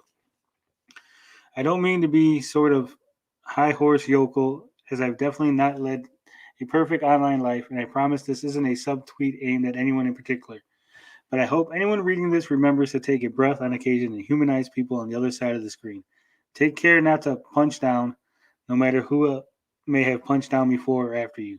If any tech company does something reprehensible, they don't get a free pass. But anyone being a dick about it doesn't help either side of such an argument. I'm posting this specifically because Victor Lucas, who I've worked with many times in the past, wrote a really nice appeal to both myself and Tommy Tallarico today. That was very big of him. I've never initiated conversations about Tommy's business ventures when I've worked with Vic on podcasts or other projects, because I understand they're longtime friends and colleagues, and I respect that. Victor Lucas is a game criticism role model of mine, and I'm posting this because his kindness today inspired me. I hope this spiel does anything similar for you, even if you've been even keeled about all things Amico. And I appreciate you letting me post this lengthy spiel here in your community. Now, could someone please get this damn heat wave out of my hometown of Seattle already? I'm already gross enough as it is without sitting shirtless and having my phone relentlessly tell me something has feelings on the internet. Sam. So that was a very, very lengthy post by Sam. I'm going to add Pigsy. You guys are back on. You can. That's good. I mean, very interesting. You know, if I'm going to offer a suggestion for the heat wave, buy some space in Portland that that's above the Shanghai tunnels and just build a bunker down there. So living underground? Sure. I don't know about that. I love living above ground, but maybe it works. Hello. Yo, what's up? So we got what's happening? Pigsy's joining us from Australia. So, okay. Hopefully the screen is the right side up for you, Pigsy. Looking good.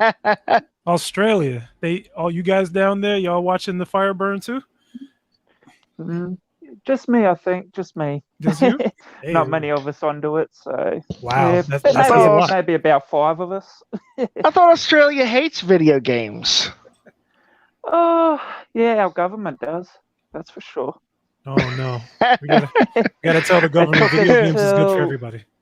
I think it was 2009 or 2010. They decided to. I think they put a bill through the government. Then we've done a big petition and then actually allowed R-rated games. So not as much stuff was getting banned, which was good, I guess. But yeah, it took a lot to actually get R-rated games available here, which is pretty insane. But yes, the fire is raging. It definitely is. It's getting hot. And I'm not talking about heat wave. How do you feel about all of this, Pigsy? Since they brought you in. Speak up. I was actually a fan at the start when I first heard about it. The concept sounded good and everything. And I was like, yeah, this looks great, you know, $10 games and stuff. And then as it's gone on and I've just seen like the lies get exposed and then just the way Tommy acts when he's on social media and that, it just the whole professionalism seemed to have just slid like as soon as... Dude, I can only imagine what he'd say about Australians. Jeez. To be honest, we wouldn't really care and probably not many of us really know who he is. No, well, I mean, not many people do. You guys are awesome. I gotta know, Pigsy, are drop bears real?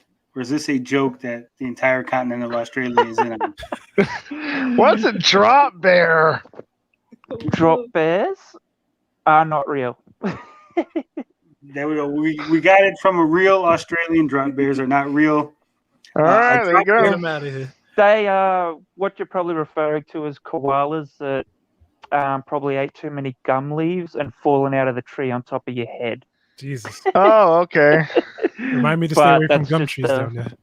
That's just the running joke. Like, yeah, koalas. Okay. Koalas are cool. All that's good, but yeah, a lot of things down here will kill you. But usually, usually if you don't go near them, poke them, prod them, you know, you'll be pretty good. You. All right. Yeah. Don't you guys have lyrebirds down there, or is that in New Zealand? I think that's New Zealand. Okay. We got magpies and plovers. Okay. Yeah. But everyone thinks the magpies are the ones that are like you freak out about down here.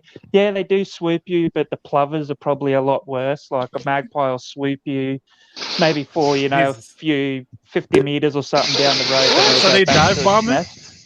I don't know about that. Maybe I'll stay away. And then you've got plovers, and they will chase you for kilometers trying to kill you. Wow. They will swoop you, and they got hooks on their wings. So dangerous. Yeah. I'm good with it. Absolutely. Yeah, Yo, P.O. Box But- Christmas says you should call this discussion Amico after death. Amico post-death, before pre-death. Yeah, post-mortem. Oh my Pigsy, goodness. since we got you here, Pigsy, and you are Australian, would you like to explain how Australia lost the war to emus? How we lost the war to emus. Oh, good lord. Just don't know what to say when it comes to that. we are that's all right. literally ruled. We're ruled by the emus down here. So, like the animals rule the country. Like it's theirs. We just are here as guests. Like that's just the way it is. I can respect that. That's how it is. I can respect that. It's kind of, I can imagine American trying to let's domesticate Australia.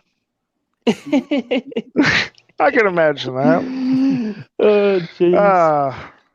Is there a statue of Crocodile Dundee in your hometown? Crocodile Dundee. He's like Paul. Oh, it's Paul Hogan, is it? Yeah, Like, Paul everyone- Hogan.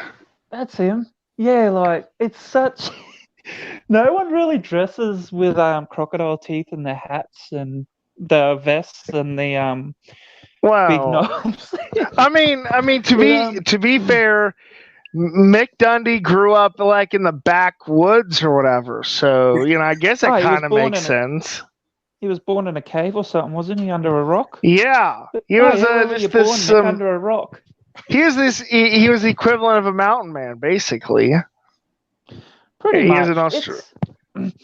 You do get your stereotypical Australian that is like that, but they sort of don't dress like that. Like mostly the Australian culture is foul language, drink beer down at the pub, So like everywhere else in the world. Pretty much. It sounds good. And then you've got we don't put shrimps on the barbie. That that's just a non-existent stereotype down here. We don't like Fosters. What about Fosters? I think people just like saying Barbie. That's what it is. You give an Australian Fosters, he'll tip that shit down the sink. Like, what is this? It is not an Australian beer. I thought it was Australian for beer. I've heard that my entire life. I knew it was all BS. You guys need to sue Foster's then. There's probably about four staple Australian drinks. Bundaberg rum, which is cane sugar, like with your tap cola in it, right? Which just writes a lot of people off, makes them fight. And then you've got 4X Gold, which is a beer, which is like a Queensland beer, Great Northern, and VB, which is from Victoria. Tooheys as well, like all them Australian staple beers, and that's mostly what they drink. Like Foster's, I don't even think I've seen Foster's in a pub here, to be honest. Like not even. We should in a ship bottle this shop. man a case of Foster's beer. Damn it! Well, he said he'll pour it down the sink. So I don't know. But yes, culture's pretty different here from a lot of other places in a sense. Like very multicultural place, that's for sure. That's beautiful. Get a lot of different races and stuff that come to Australia. So right. But let me get this straight. You guys actually don't live on the outback, do you? Like not many people live there because it's harsh, right? Basically you got your coastal areas around, and as you go west of your coastal areas inland more, that's your country, that's your outback. So basically the whole country is the outback. Like I live 100 kilometers inland from the coast, and everywhere I look's just like green bush, sunburnt, like ground, like orange dust, like that. Like the whole place is like a giant desert. And it stretches for hundreds and thousands of miles. Pretty much, yeah. As you get to the center, you've got the desert is in the center, and you've got Ayers Rock, Kings Canyon, places like that have like really like what you would see in a travel commercial or something for. Right. So it's Australia. actual no man's land. Okay, so I have a Pretty much, question. yeah. Right. I have a serious question. Why did you send a Steve Irwin? What the hell Steve did we Irwin. do to deserve that? Steve Irwin. He is like the Australian national icon. Everyone in Australia loves Steve Irwin, the guy that What died the- from the I mean, did we pee in your beer or something? What did we do to deserve that? What do you think, Carl? Everyone loves Steve Irwin. What's wrong with Everyone Steve loves Irwin? him. Not me. You don't love We him? could Sounds we like could a send you all contrarian our response, brother. we could send all our influencers or something like that if you want. You can have all them. Like Your Yeah, influences are as cringy. bad as these ones on the Amico? oh, absolutely. Oh, Jesus. No, you can keep them. Are there any Australian influencers? Who's the big Australian? Who's the PewDiePie from Australia? Steve Irwin. Ew. Everyone loves Steve Irwin. You have to forgive me too how I'm talking. It's absolutely freezing here at the moment. I think we it's can summer have some for of you that guys. cold. isn't it? You gotta take lucky some of the bastard. I wish it were freezing here. Yeah, I'm up in the like the hills, mountain sort of thing, and the wind is really Ah, cold. okay. Jesus. Okay, yeah. And you're up there. You're just here for the funeral in the freezing cold, huh? Absolutely. Bless your heart, sir. Bless your heart. But as you can see, we got that makes 3 continents of haters. Haters are on 3 continents now. We got Australia. Haters around the world. Hate. So, Pigsy, what do you think about this whole dumpster fire, this whole situation? Do you think that that's it for the Amico? It's done? Just throw I in think what is going to happen is I think there will be Tommy will release what he's got, and I think that's probably going to be about it. I think when he gets his parts, he'll obligate to who's invested, and that's probably as far as he could get. I cannot see mass production going on with this. I can't see pre-orders going out the door. There's just been too much damage to be done, in my opinion. Like he's like with all the YouTube drama, and he's become too personally invested in what's happened with this thing. He should have had a PR person that fronted for him. There it is. Operated his Facebook, his YouTube, anything that was relation related to the public should have been left in someone's hand that has dealt with the public, and he should have paid them, and things would be going a lot more smoothly. They could have been dealing with the journalists instead of him, because it seems to just be hitting his heart too much. Right. It's too personal. That's the way I see it. Yeah, it's become way too personal. He's taken criticism too personal. The people making fun of it. It's all been taken too personal, and it's obviously reflecting onto the console itself. And Right.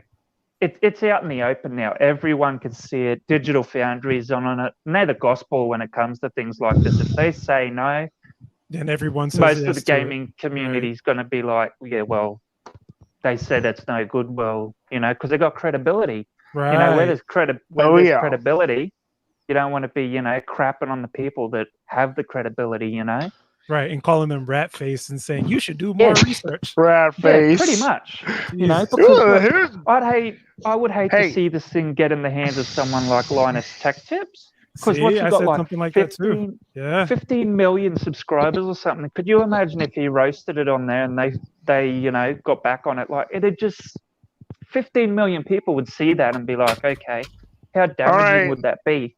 So let's talk about that for a minute. The who do you think was stupid enough to make that suggestion? You know what, Carl? It doesn't even matter. I don't even care who it is. I'm just morbidly curious about it, to be honest. Yeah, but like I said, it's irrelevant to the whole True. situation. I mean, it could have been someone random, someone we don't even know. It could be someone we do know. It doesn't matter. There's a lot of supporters, a lot of haters. Just like I say that the people who are attacking Tommy personally and causing problems, they don't represent us. The people that are calling Audi rat face, they obviously don't represent the actual fans of the Amico. Right. And we're not going to lump people in like that. We're not going to be that guilt by association. Right. And it was so interesting even hearing that, because if Audi reads something like I don't know Audi very well, but I do watch DF Retro enough to know that he doesn't take anything serious. He's just straight objective about everything. And he has, according to a lot of his stories, he knows a lot more people in the gaming industry in Japan and in Europe than most people even can imagine. So him talking about Audie and then telling him to do research was probably the worst thing you could have done, because he can literally pick up the phone and call people who are supposed to be associated with the Amico and say, hey, what's going on with the Amico? You know what I mean? Is there anything there? And they say, no, there's nothing going on. And like Pixie was saying, he has a lot more credibility than a lot of other people. Yep.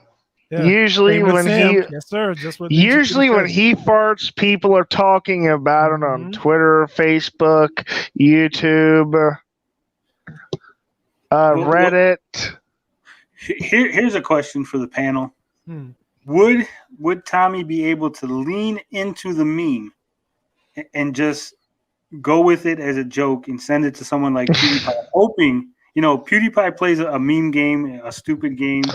Goat Simulator, it sold a lot of copies just out of being so dumb and, people roasting on it. So do you think he could lean into that and just get a lot of people to buy it off of, hey, they're going to make YouTube videos roasting on it? You mean out of using morbid curiosity? Maybe. It's possible. Just buying into the meme and saying, yeah, it's a garbage console, but you're going to like it anyways. Yeah, I don't see it happening. I don't know, honestly. I don't get it. I don't get YouTube, internet culture very well. It'll take a lot to change the narrative, I think. My bad. Go for it, Pigsy. Yeah, I don't think the narrative could be changed at this point. Just because he's taken it too seriously. It'd just be like a complete 180 from the seriousness to it's a running joke console now, so might as well just run with it that way, and I suppose he's got all the YouTubers as well, the small-time YouTubers there that he has to keep happy to, I suppose, because most of them are going to be his customers, and their word of mouth. So if he backtracked on it to be, this is just a joke now, Right. Yeah. I honestly see him ghosting even all of these guys. I mean, sorry to say, like people like Mike Mullis and all these other people, when they get together, I see him just ghosting everybody and probably only dealing with like OEB Pete, because he has been, he hasn't been so heavily invested. He hasn't been going after people. He's, OEB Pete is like, he's pretty chill. He tries to be nice and positive about it. So I can't just gotta say see him something. talking about everybody else. Yeah. PA Box Christmas in the chat. I love your profile picture, and we don't want Woodhawker back here. You can keep him over there. You hate beat 'em ups? Yeah, he just very doesn't represent Louder. Australia very well. Over there. Very I just don't like the guy or his content.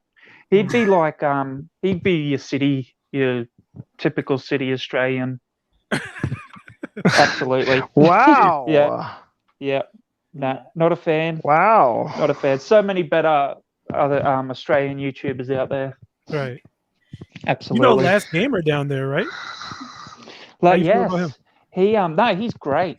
Okay. He represents Australia great. Humble guy. Oh, awesome. Massive, awesome collection, Yeah. Wow, I'm kind of shocked. I am upset he doesn't do YouTube anymore. He finished up.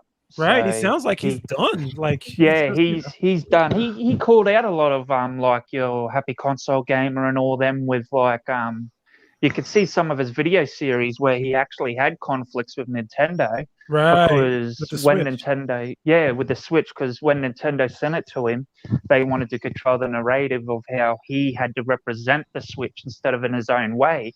So he went outside resourced the Switch and that before release without Nintendo knowing, and he released his own truthful review on the Switch. And Nintendo flagged him a heap of his videos for it. He stood on Nintendo's toes essentially, but he gave the most honest impression of the Switch on release you could get. It wasn't that he played clips of everyone that got the review copies and they all had the same narrative to say. Right. They all had the same lines to say how good it is. Same lines to say Jesus. what they had to say, the quality of it, but he didn't want to do that. So he got his own copies from his own sources. And a guy with a collection like that would know everybody and anyone to do with the gaming industry worldwide. So, he managed to get one and he put that out there. Yeah.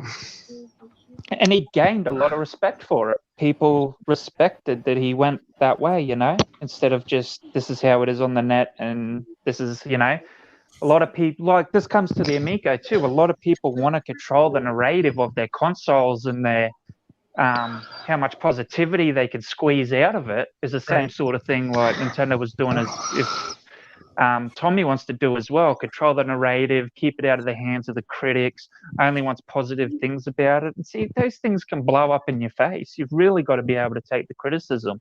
There is being nasty, but there is constructive criticism, and it just seems like any criticism is just not on. Not on point. Do you think Tommy can pivot? Do you think he has it in him to say, okay, let's start this whole thing over. Let's actually get a PR team. Let's make this look more professional and let's actually get on the case. Do you think he can do stuff like that? It's possible, but I think he's just going to have to start from scratch. Like he's going to have to go to the drawing board to be able to turn it that way, withdraw a lot of. He's basically going to have to come out with a statement, I guess, addressing everything. Wow. Yeah, that's the only way I can see it happening. But I honestly can't see him doing that statement. Yeah, I don't think so either, Sho. I think that we're too far. We're past the Rubicon on this. He's basically, he's pitched this to investors. I don't think legally. I mean, I don't know I don't know exactly how it goes, but I mean, legally, he's told them that it's going to be a certain way. He's got their money, and I don't think he could just do whatever he wants afterward. You know what I'm saying? Yeah, absolutely. Yeah, it is what it is, I guess. We'll have to see. The one thing that my bad, but I was gonna say the one thing that shocked me is the fact that all of this happened like 2 months before I thought it would happen. I thought we would be talking like this in August or September, but apparently Sam went in, so everybody else followed. Yep. Yeah, that was. I didn't think it was gonna get this early. I thought we were gonna at least get the delay announcement first before people really started looking in. Because I thought the delay announcement was going to be what actually, prompted people to start looking closer. Right. One of the big questions is where does it go from here? Tommy wants to throw lawsuits, and then you've got the journalists too that have the right to create their content and that. Where does it all go from here? Like with how open and blown out this is getting now, that's one of the questions. What can we expect in the next few weeks or days? Or I think what's going to happen, I kind of agree with what Tony was saying earlier before you came on. People are going to be writing more articles. You're going to see a lot of people on Twitter like Frank Cifaldi and even apparently Kelsey Lewin, and other people that are looking at it, starting to do more digging and starting to post about that on Twitter, because they have no qualms or no inhibition on not posting what they're seeing because it's so blown out of proportion. Well, crazy. Let's look at Kelsey Lewin for a moment. She got her own game store. It's like yes, she does. What could Tommy Tallarico possibly do to her? He's not even that well connected. Right.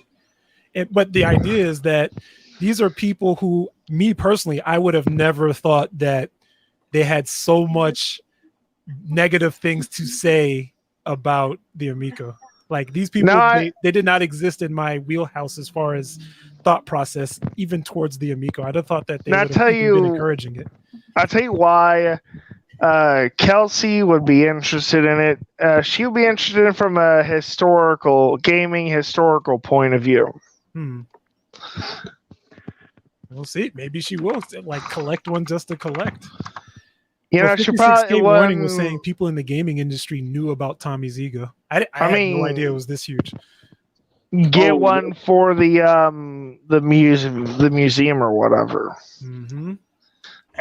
I think I was telling you this before, show. There was a lot of stories about behind the scenes things about Tommy, going way back.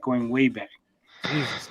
So, I mean, he basically had to come out and address some of the quote unquote rumors, and he basically denied that he traveled around with a small person in order to make himself look taller. Wow. Okay. I had no idea that was a thing. Jesus. I mean, watch his E3 presentation again. Look at the way he talks about himself. Right. Me, me, me, me, me, me, me, me, me, me, me, me, me, me. It's very true. It's all about him. And then you actually get to the Amico after. We talk about the Guinness records, the 600 plus years of experience. And then we talk about the Amico. Nobody cares about the 600 years of experience. Do they care about the Guinness World Records, though? No, people don't care about a Guinness Book of World Records. And the oof sound, I think can do people that. used to care. I mean, that was like a plot point. I mean, yeah, the Guinness World Records, wasn't that like a plot point on Brady Bunch? Right. I think. Yeah, but people don't care about that stuff as often these days. No, they don't. They could care less. You know what? If Tommy wanted to blow his whistle so much, what he could have done or should have done is brought out a compilation of Tommy Tallarico's greatest video game hits with the games that he worked on as a compilation, like Aladdin and Cool Spot and Tony Hawk, or Right. Maybe he should have thought about that, or brought out a what do they call them over there? The mini console re-releases they do, like something like that. Yeah, you're a retro game. You're a retro game guy. Show. Be honest. Yeah. How many people care about Cool Spot? No, not many people care about Cool Spot. It's a decent game, but it's not like this blow your face off game as far as a platform. I mean, thank you. It's just, nobody cares about many of the games. And people care about Aladdin, though. If he did music on Aladdin. Aladdin, but only the Genesis version. Right, you're right. But he didn't. Super Nintendo's okay. He didn't write the music for the Aladdin game, as far as I know. He had somebody else do it. The original composer from the movie wrote the music for the Genesis game, and then Tommy just helped record it. Wow. If you look on the screen now, this is a NeoGAF forum post. It says G4 forum moderator versus Tommy Tallarico. This is from 2004. Oh my God. The guy who plays. You're right. Go ahead. I believe that the story goes back even further than 2004, but the whole behavior that we've seen. I'm not going to go through the whole thread. I just wanted to bring it up because the behavior that we see Tommy do on the Atari Age forums. This isn't his first rodeo. He was doing that for years and years. I can see that. Did you see that post number 2? Jesus. Yeah. And there's actually the first link in this forum thread is a live journal from a guy called Mally's. Apparently, Tommy basically got the guy removed from a mod position on the G4 forums simply because he was allowing people to criticize the Electric Playground show that Tommy was on. Wow. So he's done stuff like this before. Yeah. That's interesting. It's ironic that he tried to do that with Kevtris too. But since he couldn't get rid of Kevtris off of the Atari Age forums, he instead threatened to leave from that thread. Take his ball home. Right. His ball and go home. Right. Interesting. So he's been doing this stuff since 2004. Crazy. Tommy's like, screen guys, I'm going home. Yeah, basically he's pulling that Eric Cartman. What I think Tommy should have done from the start, he should have gone silent about the whole thing. And how he sent the console to Middle East IGN, maybe he should have got the console in the best possible way he could have had it, running perfectly, that console.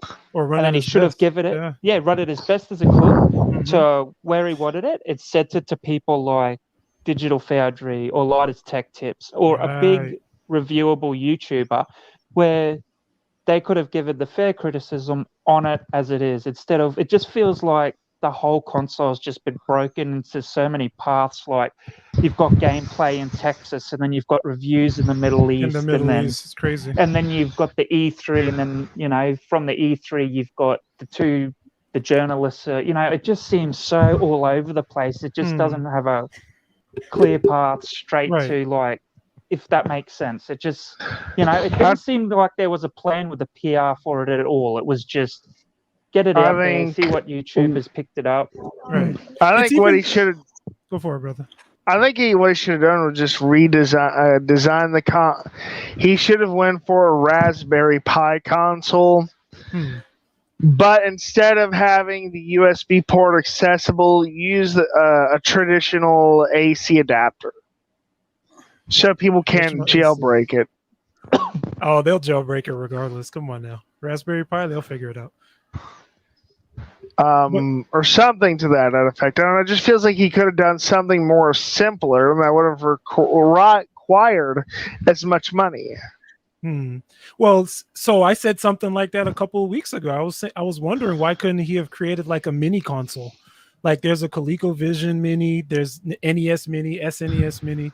I mean, just make like a mini console and throw a bunch of Intellivision games on there. Absolutely. He would have made bank. Yeah, absolutely. And have like a baby controller that's like even just original or redesigned. It would have been great. Well, here's the thing. Here's the thing. I know Tommy was insulting the mini consoles as they weren't quote unquote real consoles. Well, it's more real than the Amico right now, so that's true. Yeah, so what I'm saying is, what I think is that Tommy didn't want to be seen as someone who just made a mini console. He wants this console to be, something that he made, something he could hang his hat on. I'm not just a music guy. Look what I did. Right, he wanted another notch on the belt. Another question is, will the scalpers even want it when it releases? That's another hope for Tommy. I think you were talking about this earlier before I jumped in. Is it is something that Tommy could rely on? Is the scalpers buying them all up unknowingly? That's an interesting point of view. It was an interesting point. But here's what I'm saying. When I brought that up, because of the extreme astroturfing that he does, curating the comments, making sure that he's always saying, look at all these great reactions that we got. I think he was trying to create a false hype in order to get those scalpers, because scalpers aren't paying attention. They're not looking like we are. They're just like, oh, look, there's all these good videos and people are saying nice things. We had the best responses. Everything was wonderful, beautiful. Why weren't you there?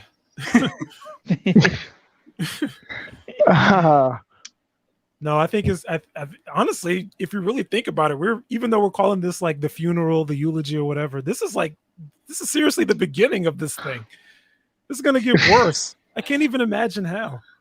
Yep. It's absolutely crazy.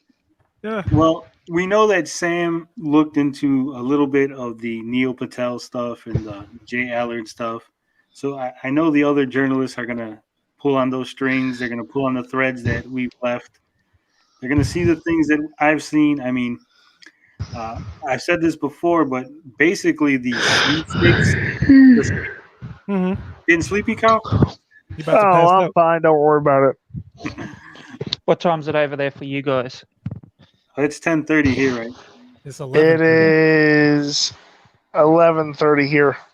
Yep. Damn, getting late. It's only 1:30 in the afternoon here. Bless you. You lucky bastard. But like I was saying, the sweepstakes that they ran, the golden ticket sweepstakes, was, in my opinion, 100% illegally ran. They were supposed to put no purchase necessary.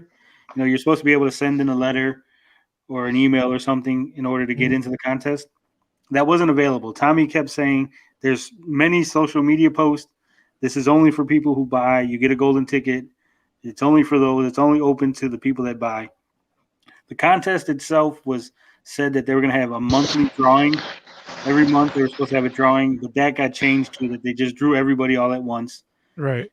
And then when Tommy finally got on, he said, hey, we're going to draw the names, next week or like 2 weeks from now or whatever. At that point, I had somebody reach out to the Intellivision Amico company to ask about the no purchase necessary. I said, they know my email, so obviously they're going to not answer me. So I had one of my guys do it. Right. So he reached out and he was like, hey, I want to get into this. How do I get the no purchase necessary, entry? They told him point blank, the contest has been over for a month. You can't get in. So Tommy's going on social media telling us it's not over. You could still enter, that, the drawing is in 2 weeks or whatever. Meanwhile, their staff member, the guy that they have in charge of this stuff, is telling my guy that it's been over for a month. You can't enter, no purchase. You can't enter it. My goodness. So even the messaging and the narrative isn't on point. Right. There was supposed to be a page on the website that had the terms and conditions of the contest and everything. That was hidden. You could only access that by using the Amico app, and only when they finally unlocked it. Someone actually stumbled upon the page early, and they actually had to go back and tell them, hey, no, don't look at that page. Because they had that little, I think it was Cloudy Mountain. Right. So what is really going on here? Attached to it. Is this all just smoke and mirrors from the top down? Because everything just seems like suspect. Even something like a sweepstake should be pretty easy to do. Yeah, I think that Tommy bites off more than he can chew. He keeps talking about he has 50 staff members, hundreds of staff members, 3 offices. I don't think he has as many people. I think he's counting like if John Alvarado is a developer and the software guy and he answers emails, that's three people. He's counting them as 3 different people. Mm-hmm. If he had all that staff, why couldn't he have a PR person? Well, he did. Best question. He had a PR person. And himself. He had Kara Ackard or whatever. And she took off. She was just there for a little while and then took off. Jesus. There was another person. He kept saying, what, Perry Kaplan? Mm-hmm. She's nowhere to be found. Right. I know that the PR firm that I was dealing with originally when they were sending me the press materials was one company, and now they have Coke Media, and the first company I've gotten nothing from. Everything's going through Coke now. Wow. And they can control that narrative for sure. I don't know, man. I even just watching the episode that was that Gen X Gamer that I watched earlier this morning, he was just like, yo, Tommy's just they gotta replace Tommy. He's gotta get to the background. You gotta get rid of him and put in a real PR person that can handle all the questions, all the criticisms, and just put Tony away for a little bit. You mean Tommy away? Not Tony. Put Tony away. Tony, we're getting rid of you. Put Tommy away for a little bit. Yeah, they would. But yeah, put Tommy away for a little bit. You know what I mean? What they need to do, they need to send the Japanese Yakuza to give him his traveling papers. Jesus. You know what? Carl, you brought up the Yakuza. Let me tell you guys a funny story. Okay. So one of the guys that wrote for my website, he lives in the Middle East, right? Mm-hmm. And so I started putting, that you could have, when you send them money through PayPal, you could put the little note, what it's for. And so because I'm lazy, I would just put like the name of the game that they reviewed. So I put Yakuza, right? So I sent him money and I just put Yakuza and I sent it. And like within 10 minutes, I get an email that it's been flagged for odd behavior or whatever. And my PayPal was shut down for like a week. Damn, I was like, and when I sent it, I didn't realize, you don't think what you're doing. Yeah. And then afterward, I looked at it. I'm like, oh yeah, that looks suspicious. Yeah. Once you press that send button, you can't unsend. So be careful what you guys write in the notes when you use PayPal because they are monitoring you. Something to remember. But I mean, what they should have done with Tommy, because he wants to be the focal point, he wants to be the center of attention. They should have waited until there was an actual product for him to demonstrate and then set him loose. They set him loose like 2 years too early. They should have held him back. So, they should have went. So what do you think? Radio silent. I would have went. So here's a funny question. What do you think would happen if someone was just being a total smartass and put Intellivision payoff in a YouTube in a PayPal note? Nothing really. You get the payoff. Might be more controversial if you put like Intellivision Amico money transfer to Offsea's bank account or something. Actually, we're getting it on the offshore. We joke, we kid, but really, yeah. We're just, it's all cool. You know, we don't want horrible things to happen to anyone. You don't want I to. might feel the way I do about certain people, but you know, don't never wish them harm. Go ahead, Pigsy. You never really, you don't want to crush like people's, you know, Tommy has a dream for this to happen and that, you know, you don't want to sit there just crush it, but you know, you got to have the criticism at the same time. Like, Yes, you know, it's, you've got to have that. How can this thing succeed when there's just no feedback on the people that could potentially buy it? Right. I mean, it doesn't even pass muster. If you really want to think of it like that, you have to just be ready for the criticism. I mean, we're in 2021. Everyone is criticizing everything. You get on the internet, there's criticism. That like you put your face, your name, anything on the internet, there is gonna be equal amount of criticism and haters as there is those that love it. If you get on the internet and you think you can just make it all positive and just on the internet, it doesn't happen. Like you know, that's just being delusional. Let me cut you off real quick, Pigsy. Carl, since you were the first one here, we're gonna rotate it that way. That way, it's fair to everybody. I'm gonna push you to the back. Hey, that's cool. Me, rotate me all you want. I don't care. Because Ninja Kitty is here, we're gonna bring out Ninja Kitty. Okay. I mean, it's a downgrade from Carl to Ninja Kitty, but we're gonna bring him out.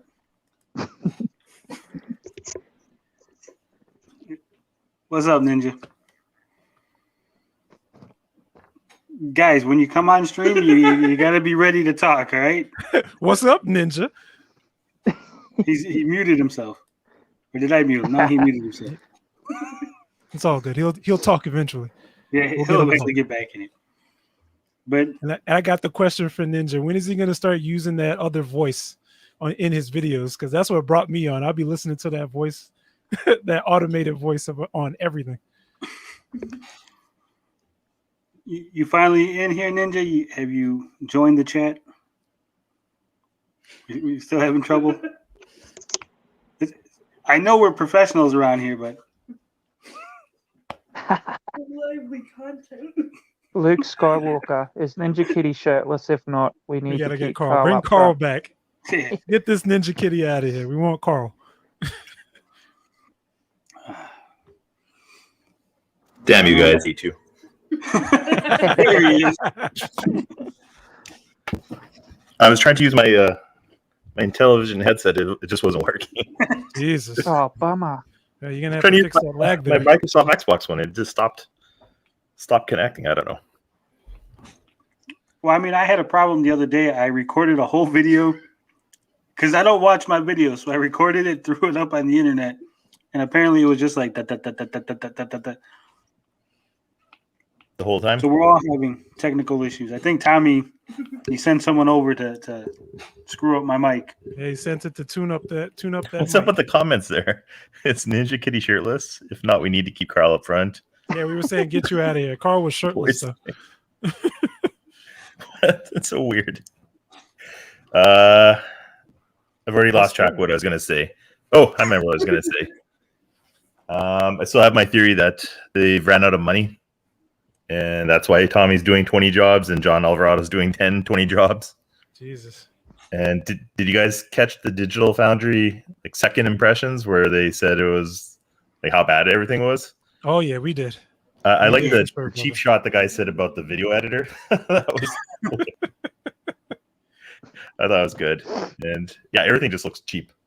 This, not that I'm an expert or anything, but I've done work for like making TV commercials, not myself, but like the company I work for, and just basic stuff, photographers, and it's not expensive. Like I've a big company like that, it doesn't cost a lot to have something professional.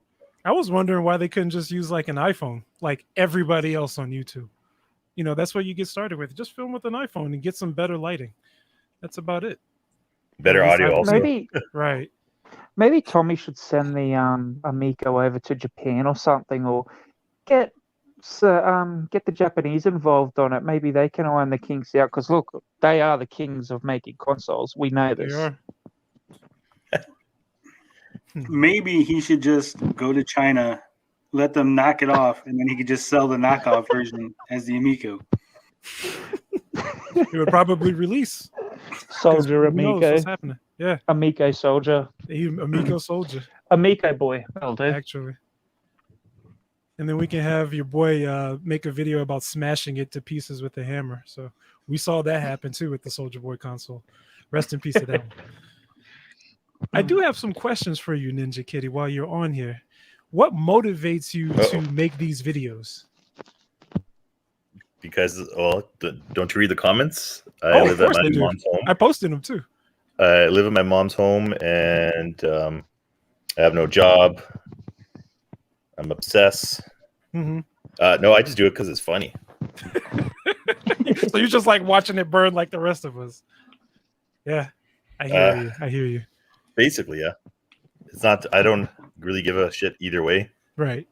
And it's just mostly funny, and like I follow Tommy back in the Electric Playground days, because he's not well liked in Canada either. Tommy. Oh, so he's hated in Canada too.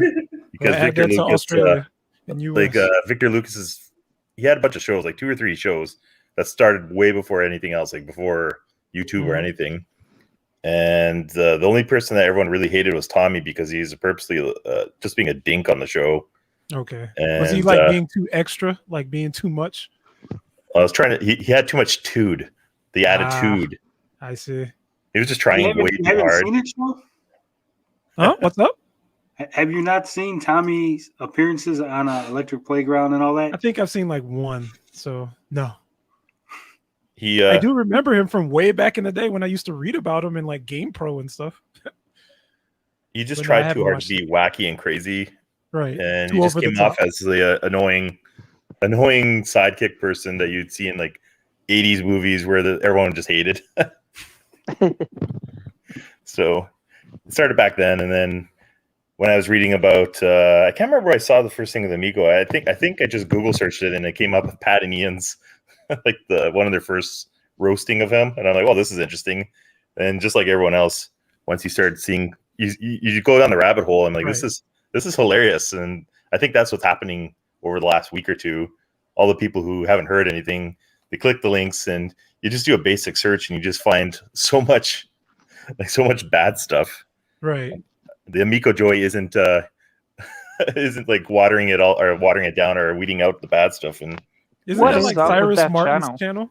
Yeah, that's what I was about to say. What's going on with it? It's like 10 hours long.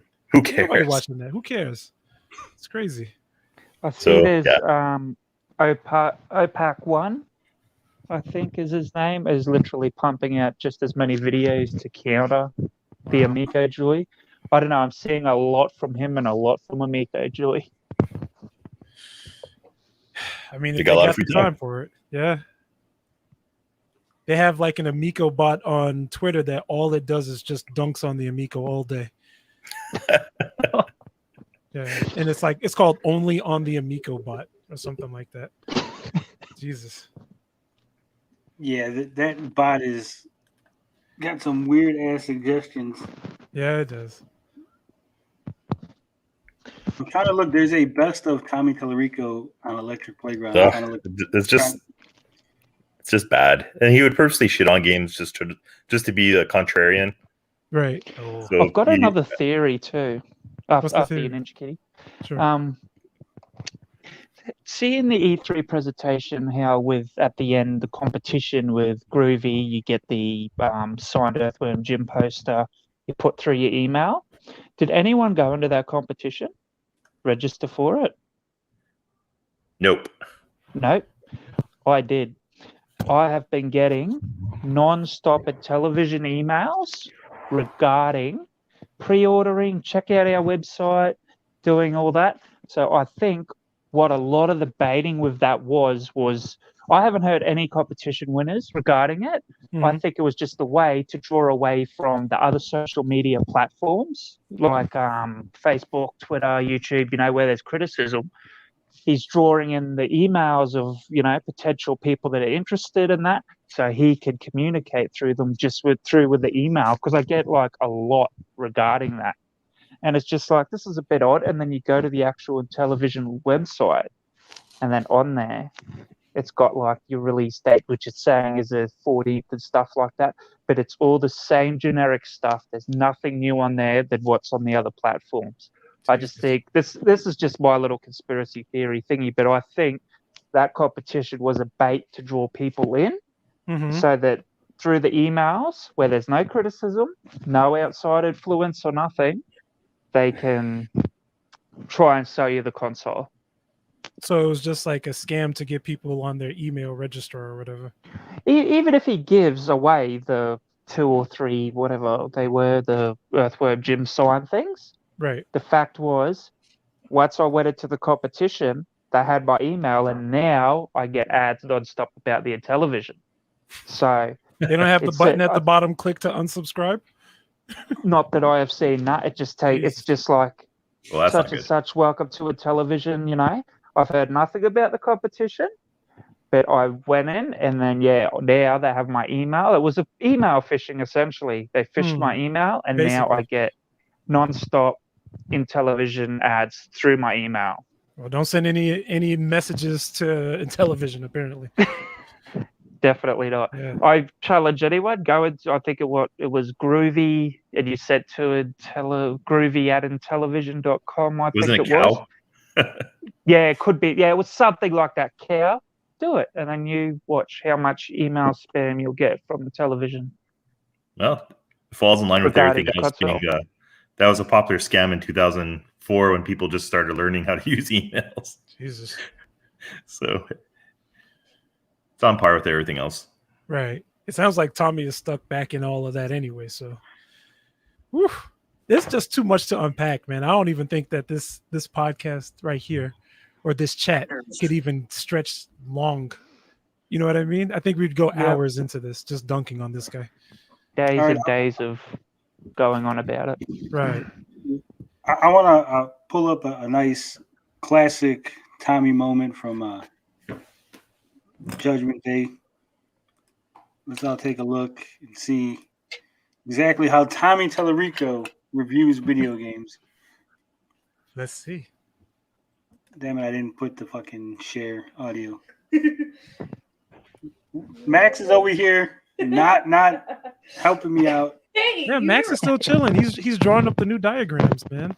He did. He drew up a whole I already bunch. finished. Yeah, he finished. He's draw up some more. You're doing God's work over here. Apparently, they probably didn't even have anything like that done. Careful posting it online. Might steal your ideas. That's true. He may. You okay? No, I accidentally closed the tab. I'm not a professional at doing this. It's all good. Oh my god. Did you guy the high heat baseball video that people have been circulating? No, I haven't. Not yet. Where Tommy was shitting on the graphics of the crowd, and then it cuts away to showing the Amico baseball game and the crowd looking just like flat squares. Oh yeah, I think I've seen that one. That's it. In the old reviews he was doing, wasn't it? Where he was crapping on the baseball game. Yeah. Yep. Bless him. I'm pretty sure he also crapped on Metroid Prime. I'm not 100% though. Yeah, he takes pride in working on that. Like, oh my gosh. Craps on it and then tries to claim it in the credits. I worked on that. But you crapped on it. He's clown shoes, that's why. Yeah. We're gonna look at Tommy and Victor here. Classic Judgment Day. Men in Black 2. Would you like to see more than any other two actors have a game of tennis? Tennis? Yes. Well, because we're on a court here. Mila Jovovich and Jennifer Love Hewitt. Good choices. Yeah. I'd actually like to see Will Smith and Tommy Lee Jones go for a little. Why? Let's talk about Men in Black 2 for the PlayStation 2. What'd you think of this one? This game is getting the lowest score I have ever given a game in over 600 games, 7 years. This is the game. So what do you think of that intro? Should we just go to commercial now? No. Is that it? Is that the end of the review? The fun is about to begin. 600 First years. of all, let's start out with the actual characters themselves. Right. Like you said, Tommy Lee Jones and Will Smith. If you're going to do a game based on Men in Black 2, yes, at least get the guys to look like who you're trying to do the story about. It could have been just a cost issue. They could have said, you know, to get those two guys, it's going to cost us a whole bunch of money. If you can't afford to license a character's face, fine, I understand that. Right. But you can at least give them the same body structure and facial hair. The thing that really bugged me is the voices of these characters are completely dissimilar. I'll deal with this. Guess I'll just stay here and look after the megaphone. Now, the other thing, though, is that if you're going to do a movie license based on Men in Black 2, wouldn't you at least have the common decency to people out there to maybe even remotely have something to do with the movie Men in Black 2? Well, this is a common theme in the video game business. Developers sort of get handed a license and they have to go off on their own tangent and create their own story. And they don't have to, though. They could have followed the movie to some extent. A lot of times the licensing agreements don't allow for that, and it's kind of a shame because... Why you're sticking up for this game? I'm not sticking up for the game. I wanted to play the movie. Right. They playing your boy off to be contrarian. And the characters from the movie in this game. You're the best team I've got, so I'm relying on you to deal with it. It's okay. You ready to kick some aliens' butt? Born ready, Slick. There's some nice special effects with aliens sort of popping up in this little translucent effect, and then if you blast them, they go up in little particles, and that's kind of cool. One thing I did like is there's an alien registry where you can sort of look at all of the aliens, and they give you a little sort of blurb about them. Sometimes people can't play first-person shooters or something that makes them nauseous and makes them sick, right? I've been playing video games my whole life. I've never had this problem until I played this game. I absolutely wanted to vomit, and not just because it's a horrible game, but there is the turnaround button. Yes, it's completely useless. You push the button, and then you just turn around 180. Now, was Tommy thinking about all the families of the developers who were going to go hungry when he shit on this game? I mean, we're reminded of these people whenever we talk about the Amico and any negative criticism. You know, little Timmy's not going to get his cornflakes if we say bad things about the Amico. But, hey, at least this game got its frame rates right. Jesus. I'm done. The worst part is, if you die anywhere within this level, there's only 5 levels, by the way. Oh yeah, did we mention that? But they're very long. But it's been. Did Tommy just laugh at the fact that there's only 5 levels? Because his games only have 10 levels, and they're way more simplistic. Yeah. We don't even know if level 1 on each of these games are even like finished at all, because he always grabs the controller right when it gets to a critical moment. So we'll see. By countless waves of aliens. If you happen to die, guess what? You got to start all over again. I'm going to give it a 3 out of 10. Only because I liked the alien exploding. What an asshole. So 3? Deserve a 3. And I liked all the weapon effects. This game is getting the lowest score I've ever given a game ever in the history of the show, a 0.5. 0.5. All right, we remember that. We call him a 0.5 we both like the way the aliens blew up into tiny particles. We like the cool, flashy weapon effects, and I kind of dug the alien encyclopedia section. Okay, on the negative side, get ready. The audio is terrible. The graphics are horrible. They don't. Terrible. Is he complaining about graphics? Tommy Tallarico, graphics don't matter. Please load my system. Is complaining about the Men in Black graphics. See the first thing he complained about, bad audio. Mm-hmm. It's only because he wasn't doing it. Would not be surprised. Like the characters at all. You have this stupid turnaround button, which is useless. You get sick. You want to throw up watching the game. The storyline doesn't follow the movie at all. The enemies are there's no jumping. All right, Tommy. Relax, Tommy. It's not very going over the top. Don't go anywhere. We're going to be right back with more reviews. Because if you thought that one was bad, guess what? You ain't heard nothing yet. Prime example of he can give criticism like nothing, but cannot take it. Oh, no. There's even worse examples than that one. Like there's games that Victor would score like 8 or 9, and then he would give it a 3. Now, is it a legitimate 3, or is he just trying No, to it's just compare? he'd shit on something stupid, or else he'll just be creepy. I think can't remember if it's on the subreddit somewhere. Someone posted a DOA. I'm not sure if it's the volleyball or the fighting game, where he's complaining about no nudity and stuff. And it was just super funny. Jesus. And he's just talking about how like the intro. It must be the volleyball game because is the intro scene like the cinematic where all the girls are in bikinis and he's just going Uncle Creepy all over it. And why aren't they naked yet? Yeah, he's and I just realized after watching that clip, especially at the end, now he kind of reminds me of Screech from Saved by the Bell. That's what I think of him now. I can see that he does have that Screech So energy. that's what I'm trying to say. He's kind of he's like the annoying sidekick P.O. guy Box that nobody really Christopher likes. said, Tommy is just like he goes to school with Screech and Zach. Oh, I didn't even read that. That's funny. I swear I didn't read that. That's super funny. Oh no. Even if this thing comes out in October, right? It does. Do you think it has much of a chance? Really? Because look at the lineup you've got at the end of the year coming on the Switch. Metroid Dread, Shin Megami Tensei 5, 2 Pokemon games, 3 if you include Pearl and Grandma's not Diamond. buying those games. Yeah, exactly. Right. You know, it's but Grandma could buy the Switch and the Clubhouse games. Exactly. And how many Clubhouse games you get? Like over 50? 51. I think I seen a compilation the other day where there was like 100 like style card games or something on the Switch you could get in a cart, and I think the cart was like $15, 15 Australian dollars, which is what, like $9 American or something. Jesus. And the graphics in that look better on that, playing it on, and you do have motion controls on the Switch.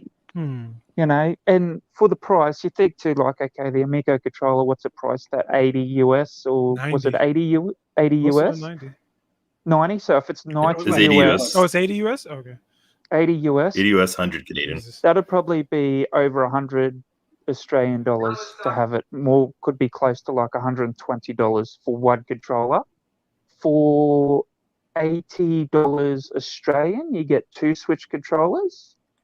A Switch bundle of the Joy-Cons, and that's 2 controllers, one each. So really, you're only paying 40 Australian dollars to have 2 controllers. So it's not cheaper to buy an Amico than it is to buy a Switch. If that Amico come out here in Australia, what's he got it at? 250, is it, or something, or 300 US? Depending. Yeah. Yep. You know, that's more expensive than a Switch over here. It would be. Converted to the dollars. It is. Yep. Converted over. It'd just be, no one would buy it. It's. I've done a few of those videos and comparisons and shown like third-party controllers you can buy, because a lot of times people complain to all the Joy-Cons. I don't like using them. I'm like, well, you can buy on Amazon. There's a whole bunch of third-party controllers that are $20 to $50, highly rated, and just buying some of those. And I always go back to Clubhouse games. I actually bought it. It's super, super easy to play for grandma or anyone. Carnival games. It runs flawlessly. Carnival games, that would have like cornhole and stuff on it, wouldn't it? Like it does. Would. Yeah. Carnival games. I have it for PSVR. Yep. And that's a way better experience. My kid loves it because it has. You can even get DLC. The bad DLC for it. I think there's over 50 to like 100 games and like variations of them, and they all work.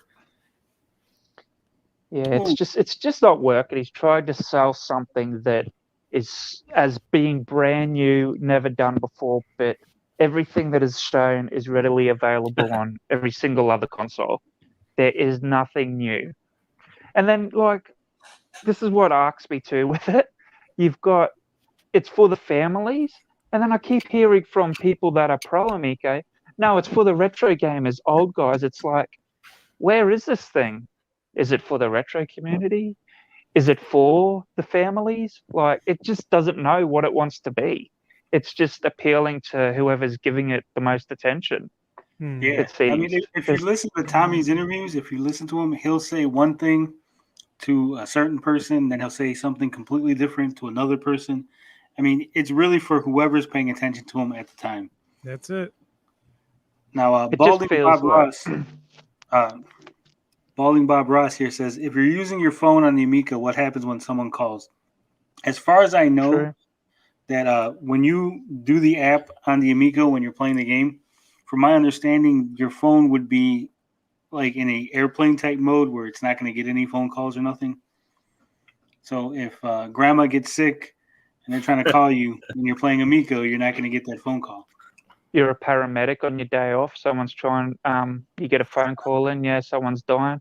Oh no, that's all right. We'll just keep it in airplane mode. No worries. P.O. Box Christmas wants us to pull up the Judgment Day episode where Tommy shits on a Metroid Prime. Do we want to bring it up? Is that what we want? Nah. I say go for it. What is the go with He Tommy's said no. involvement in that? He did some music, didn't he? And then Tony they didn't has want a it. story. He Yeah, told I it think I last week. seen your video on it. You had one.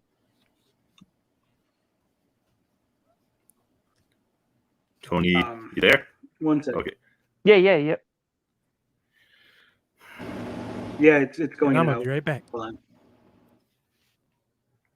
All right, so as far as I know, this is as far as I've been able to find out from looking into everything. Nintendo has made no public statements regarding Tommy's involvement other than Clark Wen, the guy who took over for Tommy, said that there was 2 sound effects still in the game for weapons that he more or less kept in the game. As far as I know, Tommy worked on the trailer, the sound effects, not the music, the sound effects for a trailer that was going to be presented at Space World 2001. Miyamoto's seen the trailer. He was not happy with the sound effects. He was basically going to not show it off, but I guess because they were hyping it up so much that they pretty much had to. Afterward, he had everything scrapped. He had the company working on the game close down the other games they were working on to focus on Metroid Prime, and Tommy Tallarico's involvement ended there. Okay. So nothing of his got. So really, he had no credited work on it. What was done was scrapped and left on the table. But he still claims. Well, he claims he worked on it, I guess. Yeah, It doesn't that's actually my- claim. That is my understanding of the situation. And Tommy's offered nothing other than, I worked on it, you're an idiot. You don't know what you're talking about. And I think the only proof that there was, Tommy did have a forum back in the day, and he offered proof of his involvement in Metroid Prime, and it was a copy paste of a email that he claimed that he got from the company saying that his work was integral to Metroid Prime and that he should have been credited, and he doesn't know why Nintendo never credited him. But other than that, there's been nothing as far as him actually working on the game. Okay. Interesting. It's pretty interesting stuff indeed. Also, gentlemen, I got to bounce. Unfortunately, got to peace out. All right, so Yeah. easy show. I might have to do the same. What are we at? 249? Yeah. 49. Also, it was a pleasure to be on this with you, gentlemen. Anytime you want to come Same. back, show. Oh, trust, bro. I'll be back. I'll be back. All right, we should probably cut it. We'll save the Metroid Prime Judgment Day for next time. We'll just cut it here. The Intellivision Amico, I'm calling it dead. It's over. Rest in The peace. dream is gone. All right. What do you think? Final thoughts, show, before you leave? Is it dead? I think it's Well, dead. I think it's done. I think we can stick a fork in it. It's over. Ninja Kitty? I think he's going to drag it and go out in a blaze of glory of self-destruction. Firing And off tweets as it goes down. He'll pretend he's in it because he's he's apologized. If you after the show, you'll have to catch up on all the latest. He's apologized and try to be nice Tommy and play the victim. But the next journalist that complains, he's gonna go back to normal Tommy, Right. go out in a blaze of glory, and it's gonna be beautiful. What about you, Pigsy? Final thoughts? Is it dead? Yeah, I think unless the narrative changes or something happens, there's just the negativity is just overwhelming at the moment. There's the bottom line. I'm with Ninja Kitty on this. He's just got to pump out what he can. Maybe try to fulfill some of the backers, but I think that's as far as it's going to go. I don't see this turning in any way, and if it does, I will be so surprised if this thing turns 360. And yeah, it's really got me a bit baffled at the moment, just because, I thought fighting and arguing with smaller YouTubers and stuff, but, taking on Digital Foundry and Arts Technica, well, yeah, that's a one-way crash into a ditch, I think. So, Max, you got any final thoughts? No. Is it dead, Max? Are you buying an Amico? No. I designed a better one. Max did design a better one. I'll show it off on Twitter. Samuda wants to know real quick before I leave, what's the best way to reach out to Tony in a private format? I'm not particularly pumped about breadcrumbing my YouTube, Reddit, Twitter accounts. You could reach out to me at TonyTGD@thegeekgetaway.com. That's my business email. You can hit me up there. All the people in the stream, the 26, please don't bombard me with dick pics. I'll make sure to send you some later. All right. Yeah, that was reverse psychology. One way or All right, then. You know how we do it here. Love, peace, booty grease. We out this bitch.